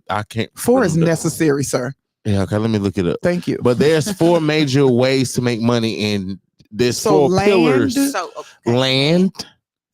Like buying land, because they'll never make land again. Can we buy land anymore? Is there land for sale? Just think about land. Y'all just bought some? Land, labor. Labor is well priced. Is labor. Like, of course, back in the day, slavery, that was labor. Nowadays, you think about manufacturing, that's labor. But we need manufacturing companies because we thrive off that. Detroit was built off a manufacturing. I'm from Birmingham, Alabama. Alabama is called the Magic City or the Steel City because of steel. It's full of steel. So land, labor, capital. Capital is money, liquid. Yeah, liquid. You need money, but it take money to what? Make money. All right, and let me look up the last one. Okay. So also while we're talking about all these things, and you will definitely get an earful on the morning show. I feel like the way things are being ran right now, if you want to make money, opportunity is everywhere. There's no reason nobody should be broke. Tell them again. Say it again. There's no reason why you should be broke. There's so many ways to make money. There's so many ways to make money. How do you feel about switching again? You ready? We going somewhere else. Oh shoot. Skirt. How do you feel about these robotic pregnancies with Elon Musk? First of all, yeah, I'm too disconnected. I have no idea what you're talking about. Okay, so Elon Musk, you know who that is? Yes, I do. Okay, he creating the robots and everything for us to have a futuristic life, right? And they putting chips in people's brain now, and they successfully did 2 implants. Well, they also have a robot that can do full-term gestation pregnancy. All you do is bring up your stuff, drop his off and drop yours off. They're going to put it inside of a robot with a belly that's made clear and it's filled with amniotic fluid. Water or whatever they're using. And they're making babies. All you got to do is drop it off and pick your baby up in however months they tell you to come back and get it. That's just scary. That just literally. They don't need no more. They don't need us. They're trying to eliminate us as a people because they don't need us. They're not going to be able. They need them eggs and them seeds though. And just to piggyback on that, that's why the beauty industry is AI proof. Oh, and entrepreneurship. Yeah. And entrepreneurship. Oh, yeah. Cool. Okay, so land, labor, capital, and entrepreneurship are the 4 factors of production in economics, meaning they are the essential resources used to produce goods and services in the economy. Can you screenshot and send? I can. So you said that the beauty industry. Yeah, we're AI proof. Explain and let that. me not say proof, but we're definitely. We will probably be one of the last to. Because are you really gonna sit there and let a robot do your hair and all this stuff, do your makeup and do all these things? So you got to go walk up to that robot. I want this, and then you sit there and hope that this. Okay, let me just play advocate. I don't like to say devil's advocate so I'm just gonna say advocate. Let me play advocate. What does devil's advocate even mean? I don't know. Let's look it up. The best of the two, right? What? Like playing both sides. Oh. Okay, well, you explained it. Okay, so I'm just gonna say advocate. This is me seeing it from another perspective. I believe what'll happen is what they always do. They're gonna get somebody famous to do it, and they're gonna make a trend of it, and then everybody's gonna do it. If you get as Mr. Allie told you about Elon Musk building the robots, there's a whole video of Kim Kardashian. Oh, playing with the doggone robot. Playing with the robot. Like this, like the robot is literally walking up to her. She's asking it to do certain things for her. Like, so I feel like that's what's gonna happen naturally right now. If a robot came in here and said, "I'm gonna do your hair," we're gonna probably be trying to shoot. Kai Cenat did the same thing. But Kai Cenat did the same thing. So I feel like they're gonna get a celebrity to just like what's her name? Kim Kardashian. No, what's the she ran for president. Kamala Harris. Mm-hmm. What she did? She went and got Megan Thee Stallion. Mm-hmm. She went and got Cardi B. That was horrible. She went and got you get what I'm saying? To try to pull that audience. That's all. Yes. And that's all. So I do agree with you. Y'all still might be one of the last ones, but I can see that. What if that was all a hoax and they did that just to get that money that she got real quick? What if she never intended to be president? What if it was just a ploy? Because I know Sleepy Joe, that they knew they were going to lose. They knew. She say Sleepy Joe. That's his name. That man is he would sniff the young girls as they bring them up on the stage, like if they're presenting. I'm telling you the truth. He literally sniffs them and their hair. I can't confirm or deny that, but that don't surprise me though, because I believe it. He sniff them. I know he be falling up the steps and down them. He's of age. He's old. Like, yeah. He fell off the bike, didn't he? It's time. It's time for him to do what? Retire. Oh, say that. And it's time for him to live the rest of his life. But we AI proof. Like, they could get some robots to do certain hairstyles. I seen where now they got the robot doing the lashes, the lash extensions where you go and you sit there and then they hold your eye open and then you do what? Yeah, but I mean, how much does that cost? That's one. And then I can't see it just taking over our whole industry like that, where it's putting us out of not okay. It might do that with the millionated people. But girl, you know how we is. We don't play that. Facts. Yeah, and we forever creating. You know what I'm saying? Like, it's new styles coming in, so that robot can't take my creativity. But I just don't see no black woman letting. I'm not. I'm letting no. Yeah, I'm finna sit up there, put in my style, and then just sit there and be like, man, I hope this robot. You gotta, as a man, you gotta be. I'm trying to see how to say this the correct way. As a man, if you want to be intimate with your woman and she just got a hair there, you can't be doing all that. She ain't finna be letting you. What? I have locks, so you can tear it up, baby. Going on, do you? But so you think she finna let a robot come And I don't see that. I don't see that. It's just not happening. Not like that. Well, I do, but I don't see it happening off the rip. But I could just society in this right here. Yeah. I could see them having an agenda or propaganda. You know what I'm saying? Propagating it into reality. Yeah, I just think entrepreneurship is the way to go. And so, if you can, like, if you can just avoid, I'm not crapping on college or anything like that. Like, because if that's your wave and that's the field you're trying to go into or whatever, and you need that schooling, but it ain't even like that, bro. If you can be an entrepreneur, because you can open up a pharmacy and not be a pharmacist. You can open up a beauty school and not be a cosmetologist. You could be a business person and run all of them. Yeah. You can start a trucking service and not ever step foot in the truck. You know what I'm saying? So you don't have, you can sell Cuda Cat on the internet. You know what? OnlyFans. You know what's going on? People are making hundreds of $1,000s a year, hundreds of thousands of dollars a year selling feet. Yeah. If I was not married, you would sell feet? You'll be on OnlyFans. Hey, you better not cut up. Look, I wish y'all could have caught him what he just did just now, y'all. Listen. What? I do readings, so I tried to do, but that's not what they want. Sex sells over there. Oh, yeah. Any kind of nasty goo, but I don't. That's crazy that people making money off their feet though. I don't know about that's too feet much. and what they doing too much. What else they doing?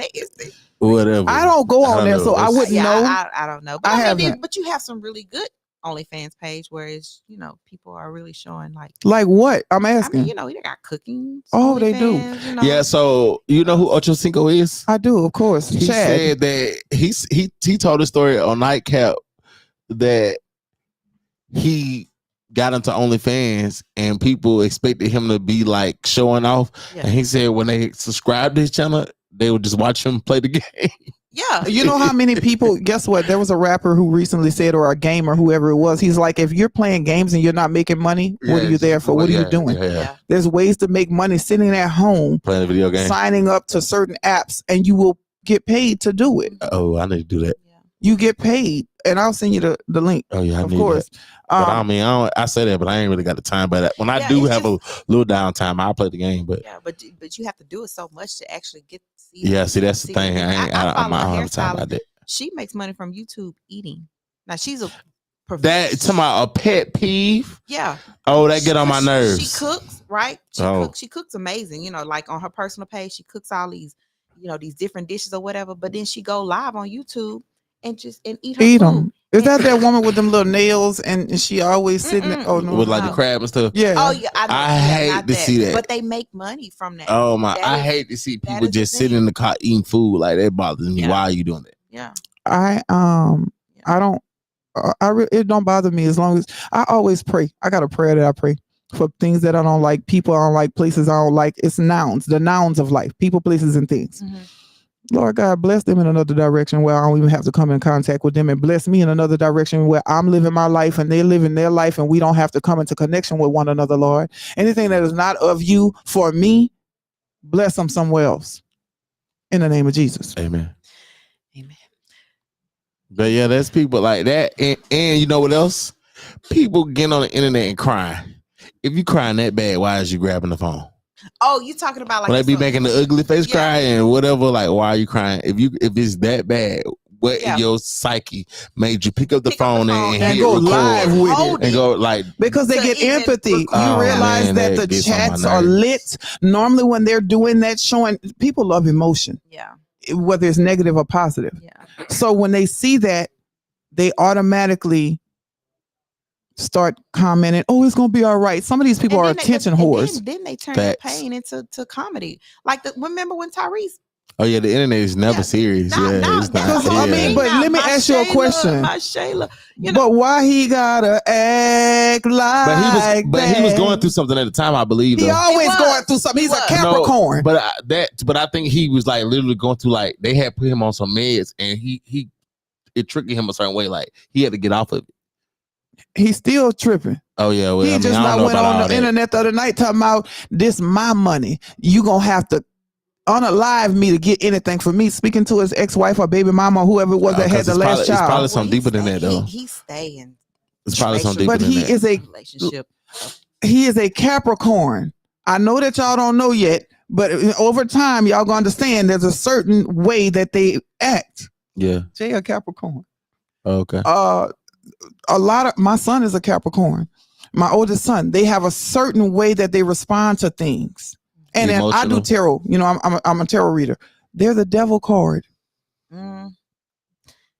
They are the freaky bondage card. I trust in God. Amen. I do too, because nothing can separate us from you. But they are something else. I trust. She said, if you say so. She said, if you say so. They like sexual activities, bondage. They like technological things. They like gadgets and tools. They're very intellectual, but they get thrown off a lot. They get thrown out the way. They're very talented. Oh, they're skilled. They make money. They are well versed. But they got this little thing. They got a little thorn in their side, and they be tripping. They're verbally abusive. They have sexual addictions. They get addicted to most things really, really fast. They can be dark. They are emotionally and verbally abusive. But by default, they don't really, it's just the way they're wired. Okay. So what I do is learning how people are wired. And you know, the circumstances and all that stuff gonna make everybody different. Right. But if you learn how they're wired, you can deal with a little more and protect your sanity. Because you got to deal with all kind of people anyway. Yeah. Not real talk. So you need to find a healthy way to do it. Yeah. Because otherwise we'd be stressed out on our way to Harris County. I know. Or Mo City. I definitely. Yeah. Mo City. For me, I know we therapists. So it's sitting in chair. We absorb everybody's traumas and issues. It's called the empath. So I got to learn how to. You can't. I leave it right there. You can't. That's why people are drawn to you. Yeah. You're an empath. That's the name of it. When you get a chance to look that up and see the characteristics of an empath, and you'll see different things about your life. You'll learn more about yourself just by finding out, because you feel people's pain. I do. And it'll really affect you. And you're like, that ain't got nothing to do with me. Just go home. I'm trying to save everybody. And you're an empath. I prayed about it. I'm like, I can't save them all. Like, you know, I mean, I get too involved. I get so attached to people, and I have to leave them there, you know, but I still want to help. So that's why I got to find my calling. I also got a nonprofit, the Hair Mirror Cares. I do too. Yeah. God be willing. Yeah. It takes care of mentally, physically, and emotionally disabled veterans. And then I found out I had to switch it because mental illness has no face. You can't even tell sometimes. So the Hair Mirror has a nonprofit. Yeah, we have a nonprofit. It's targeted for young teen moms who want to pursue the beauty industry. So you say you don't know your calling? You know. So let's start by this. What's that? And this is me, Allie, saying, you know what an empathetic person is, right? Someone who can, sympathetic is, I can identify. I done been through the same thing. Empathetic is, I haven't been through it, but I can feel your pain. I can just imagine what it's like to go through what you're going through. And that's what empaths are. They're empathetic. They don't care what you've been through. They don't care how you look. They don't care if you're homeless. They don't care what your background is. I'm here for your soul. Yeah. I like that. Well, that's me. Well, it's the Fire Morning Show. This is Allie. Wait. Yeah, but 205CO. Yeah, it just came in like I just saw this. So y'all know it's like 11:58. No, it's like 6-7 days before Donald Trump is to be inaugurated. Right. So Donald Trump just put this out that Donald Trump says he's creating external revenue service to collect money for terrorists.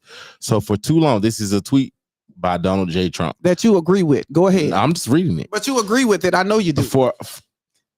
It says, for far too long, we have relied on taxing our great people using the IRS, the Internal Revenue Service, through soft and pathetically weak trade agreements. The American economy has delivered growth and prosperity to the world while taxing ourselves.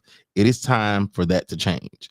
I am today announcing that I will create the External Revenue Service to collect our tariffs, duties, and all revenue that come from foreign sources. So ERS. We will begin charging those that make money off us with trade, and they will start paying finally their fair share. January 2025 will be the birth date of the ERS, the External Revenue Service. Make America great again, end quote. I think that's right. I think they should tax them and leave us the hell alone. Okay, so that means that we not they're gonna drop taxes. We're still gonna have to pay ours until they can get them comfortably. I'm telling you, it's gonna eliminate ours eventually. But right now, we're still there. We are still gonna pay until they can get everything in order. It's like we still paying for the Beltway, but I ain't talking about that. Listen. Please stop it. You asked me for $2 one more damn time. Yeah. Running my toe tag up. And I had got in trouble for that. But we ain't gonna talk about that. I did too. You did? And guess who pulled me over? Yeah. Your people. Mo City? No, the constables. The constables? On the doggone Beltway saying, hey, they didn't want to arrest me or nothing. You know you got to go to court, right? So that's like in Birmingham, they reconstructed a major highway in Birmingham. And y'all got to pay for it. We got to pay for it, but hold up, they put some lights on the highway too. What? Everybody light building went up. Oh, but what about also when they made us pay more for these things? All these things they making us pay for, it's already paid for now. Yeah. You had an X amount of dollars you needed paid. Now it's done. So who do we need to call? I think we need to call Hot Wheels. What? Yeah. I mean, he ain't gonna do nothing because his lieutenant governor is doing everything right now. They about to outlaw weed. I forgot why you said. I forgot. I'm tripping. And that's so funny. It's so funny. Oh, Abbott. I like him. We need to call him because. We need to call his. Yeah, lieutenant governor. We need to call the lieutenant governor because he's the one making all the plays right now. He's the one who is. But the governor overrides the lieutenant governor. Yeah, but that's not what I'm saying. I'm saying the governor is chilling and riding around doing his thing. And who's working right now while the governor is away is the lieutenant governor who has proposed a bill to outlaw marijuana in Texas completely. I don't give a damn how much THC, CBD, EFG, HIJK, LMNOP they got in it. He does not want it in Texas at all. They're tripping because that's going to boost the economy. But why? Not saying that weed I ain't never seen nobody OD on weed. Never. Even edibles. And it's going to boost the economy. I have seen people lose their lives for alcohol. I have seen people OD on pharmaceuticals. But you are on marijuana? Yeah. Oh. Yeah. And it's going to boost the economy. It's going to boost my mood. What are you talking about? I need these people to understand. It's a fire morning show. This is Allie and 205 CEO. We have Miss Paulette here today, and we're going to bring it to a close. We are 2 after the hour. Normally we off at about 12 o'clock, you know what I'm saying? But it's been a fire morning. We got to let her get it off again, though, since we're closing out. Give them your spiel. Tell them how to reach you for the partners and for the students. And let us know when you're coming back, too. So, you know what? I'm looking at my calendar for that one. But for students right now, really, students, go to www.thehairmayorbeautycollege.com. Go on there, click the pre-enrollment form. As soon as you fill it out, as soon as I get back to my office. And we saw it ourselves right in front of us. It comes to my phone. I'm going to email you. We're going to set you up in a interview, and we're going to get you... Somebody just hit her just now. Because I got a client at 12. She's probably saying, I'm outside. But she all right. And we're gonna get you interviewed and see if you're a good candidate and a good fit and get you going. And if not, even if you are a good fit and we already done reached the capacity, you're gonna be on the waiting list. Yeah, on the waiting list. So and then, but if somebody fall off, because like I said, it's not a strict requirement, but it is a requirement, and so some people just can't follow through. So as soon as they fall off, you next. You know, she don't want no ignorance. That's all she's trying to say in a nice way. I'm gonna say it for you. She don't want no type of ignorance. Don't come up with that bull. Type people, not sauce walkers. Don't come with that. I'm playing. That's just what it is. You know what I'm saying? We trying to. It's an aggressive program, so we trying to produce some professional hairstylists, and then the clients that come in, you know, they are community, and so we're not trying to get a bad rap from being unprofessional. Y'all, you know, not taking the program serious. So, you know, one strike, you're out. It's no 3 strikes. But as far as partners like my number, 832-690-0667. Say it again. 832-690-0667. Call me if you can pour into this program. You have any type of service that you want to teach the students. Like we need it. We need it. Let's give them all what we got or whatever, because it's gonna come back to you tenfold. And how can they get in touch with you on social media? Social media, the Hair Mirror BC. That's my personal page. I check that DM. I check both. What DMs BC out. mean? Beauty College. Okay. Yeah. What you think? I just want you to know, because some people don't know and they won't ask. So I ask the questions people won't ask. Okay. You right, because I definitely didn't think Beauty College. Yeah. So my personal page before Christ. The Hair Mirror BC. That's me. That's my. You'll see the services that I do. Because like I said, I still am. And that's your website too, ain't it? Well, yeah. Okay. Yeah, and then so if you ever want to book me for your services, but I do a lot of high end services, and so that's what that is. But then what I'm trying to say, the school Instagram page is the Hair Mirror Cosmetology School, and that's they both on IG. We don't have a Facebook page, but we do have TikTok too. TikTok hidden, and I know we about to lose it, but I make the most money I've ever made on TikTok when it comes to social media. Because you gotta go. We'll talk about that later. Okay. Go about it different, but I do readings as well. Yeah. So I'm able to manipulate the source. Okay. You know what I'm saying? Okay. So TikTok is important, and you need to get it clone. I hope they buy it. You gonna buy it? I'm in the lines. I'm in works right now. You talking to people? Yeah, me and my attorney, me and Miss Hudson, we handling the business right now. So what I don't want to spoil it for y'all, but what does kind of looking like financially? I'm 70, but we good though. We got it. y'all got it. Okay.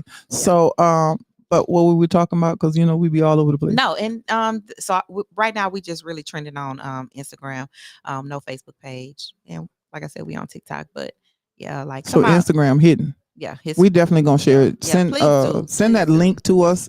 Send it to me. You got my number. Gotcha. I'll send it to everybody else, and we're gonna start posting that for you today because we support our people. Yes. So that means you can tap in with us at Mo City Radio on all platforms, and you will see the Hair Mirror Beauty College. That's right. Our beauty school. Beauty school. Yeah, beauty school. But beautycollege.com. Yeah, the Hair Mirror beautycollege.com. Tell them the number one more time. 832-690-0667. So y'all, we love y'all so much. And what we do, and we ain't got much time. Every time we leave somebody with a word that, you remember, if we had a me. If I had a me. Yeah, if I had a me. I wish I had a me. So at this age. What would you tell right now for good material for the rest of their life? What's one thing that you can tell somebody in this phase of their growth?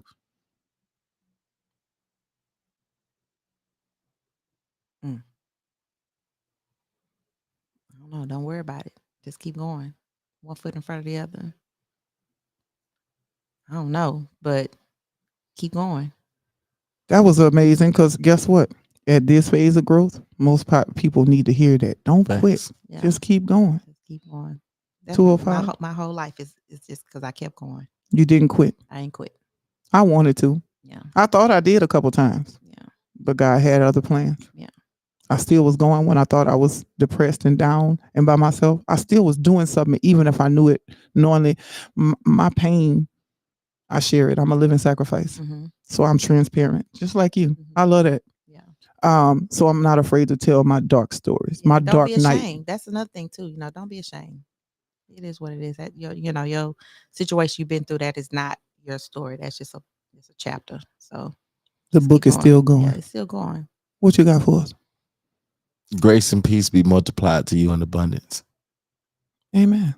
I received that. 205. Yeah, that was cute. Now here come long-winded Allie. Hey y'all, how y'all doing? Listen. As you can see today, we have experienced greatness. Every time you get an opportunity to listen and be a part of something great, take it. Don't put it off. Don't put it off until tomorrow. Don't put it off till next week. Don't put it off another minute. If you have something before you, use it. Yeah. Utilize every tool that's been given and offered to you. Negative or positive, because you never know what God's doing. Mm-hmm. I think I'm done. Yeah, that's good stuff. Fire Morning Show. We love y'all. And y'all know what? It's the people for me.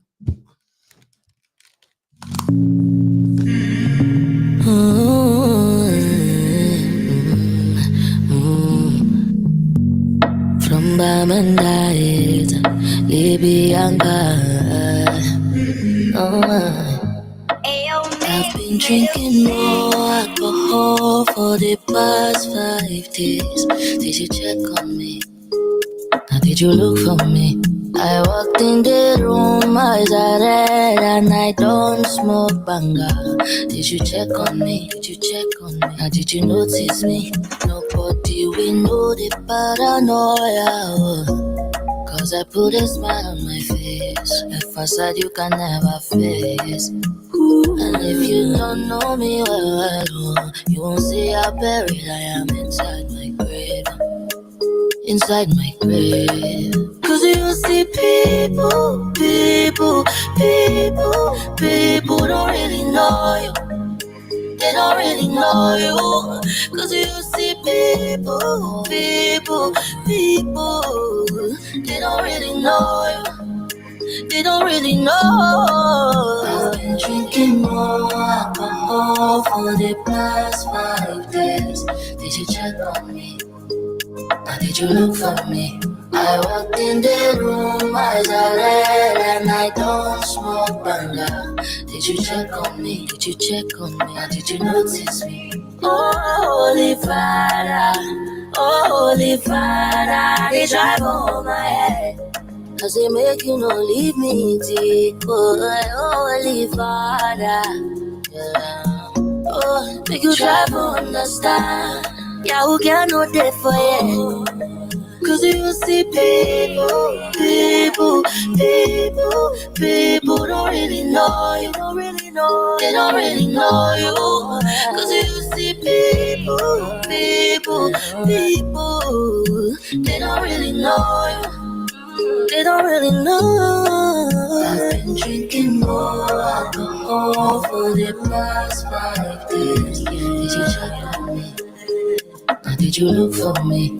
I walked in the room, eyes are red, and I don't smoke banga. Did you check on me? Did you check on me? Now did you notice me? I've been drinking more alcohol for the past 5 days. Did you check on me?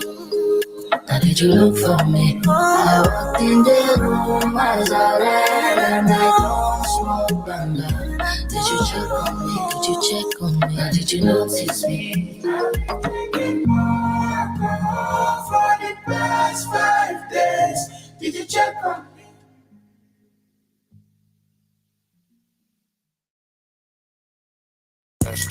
What's up, man? What it do with your boy? 205 CEO. You know I'm representing for that Fire Morning Show with Miss Allie. You want to tap in with us, call 281-969-8092.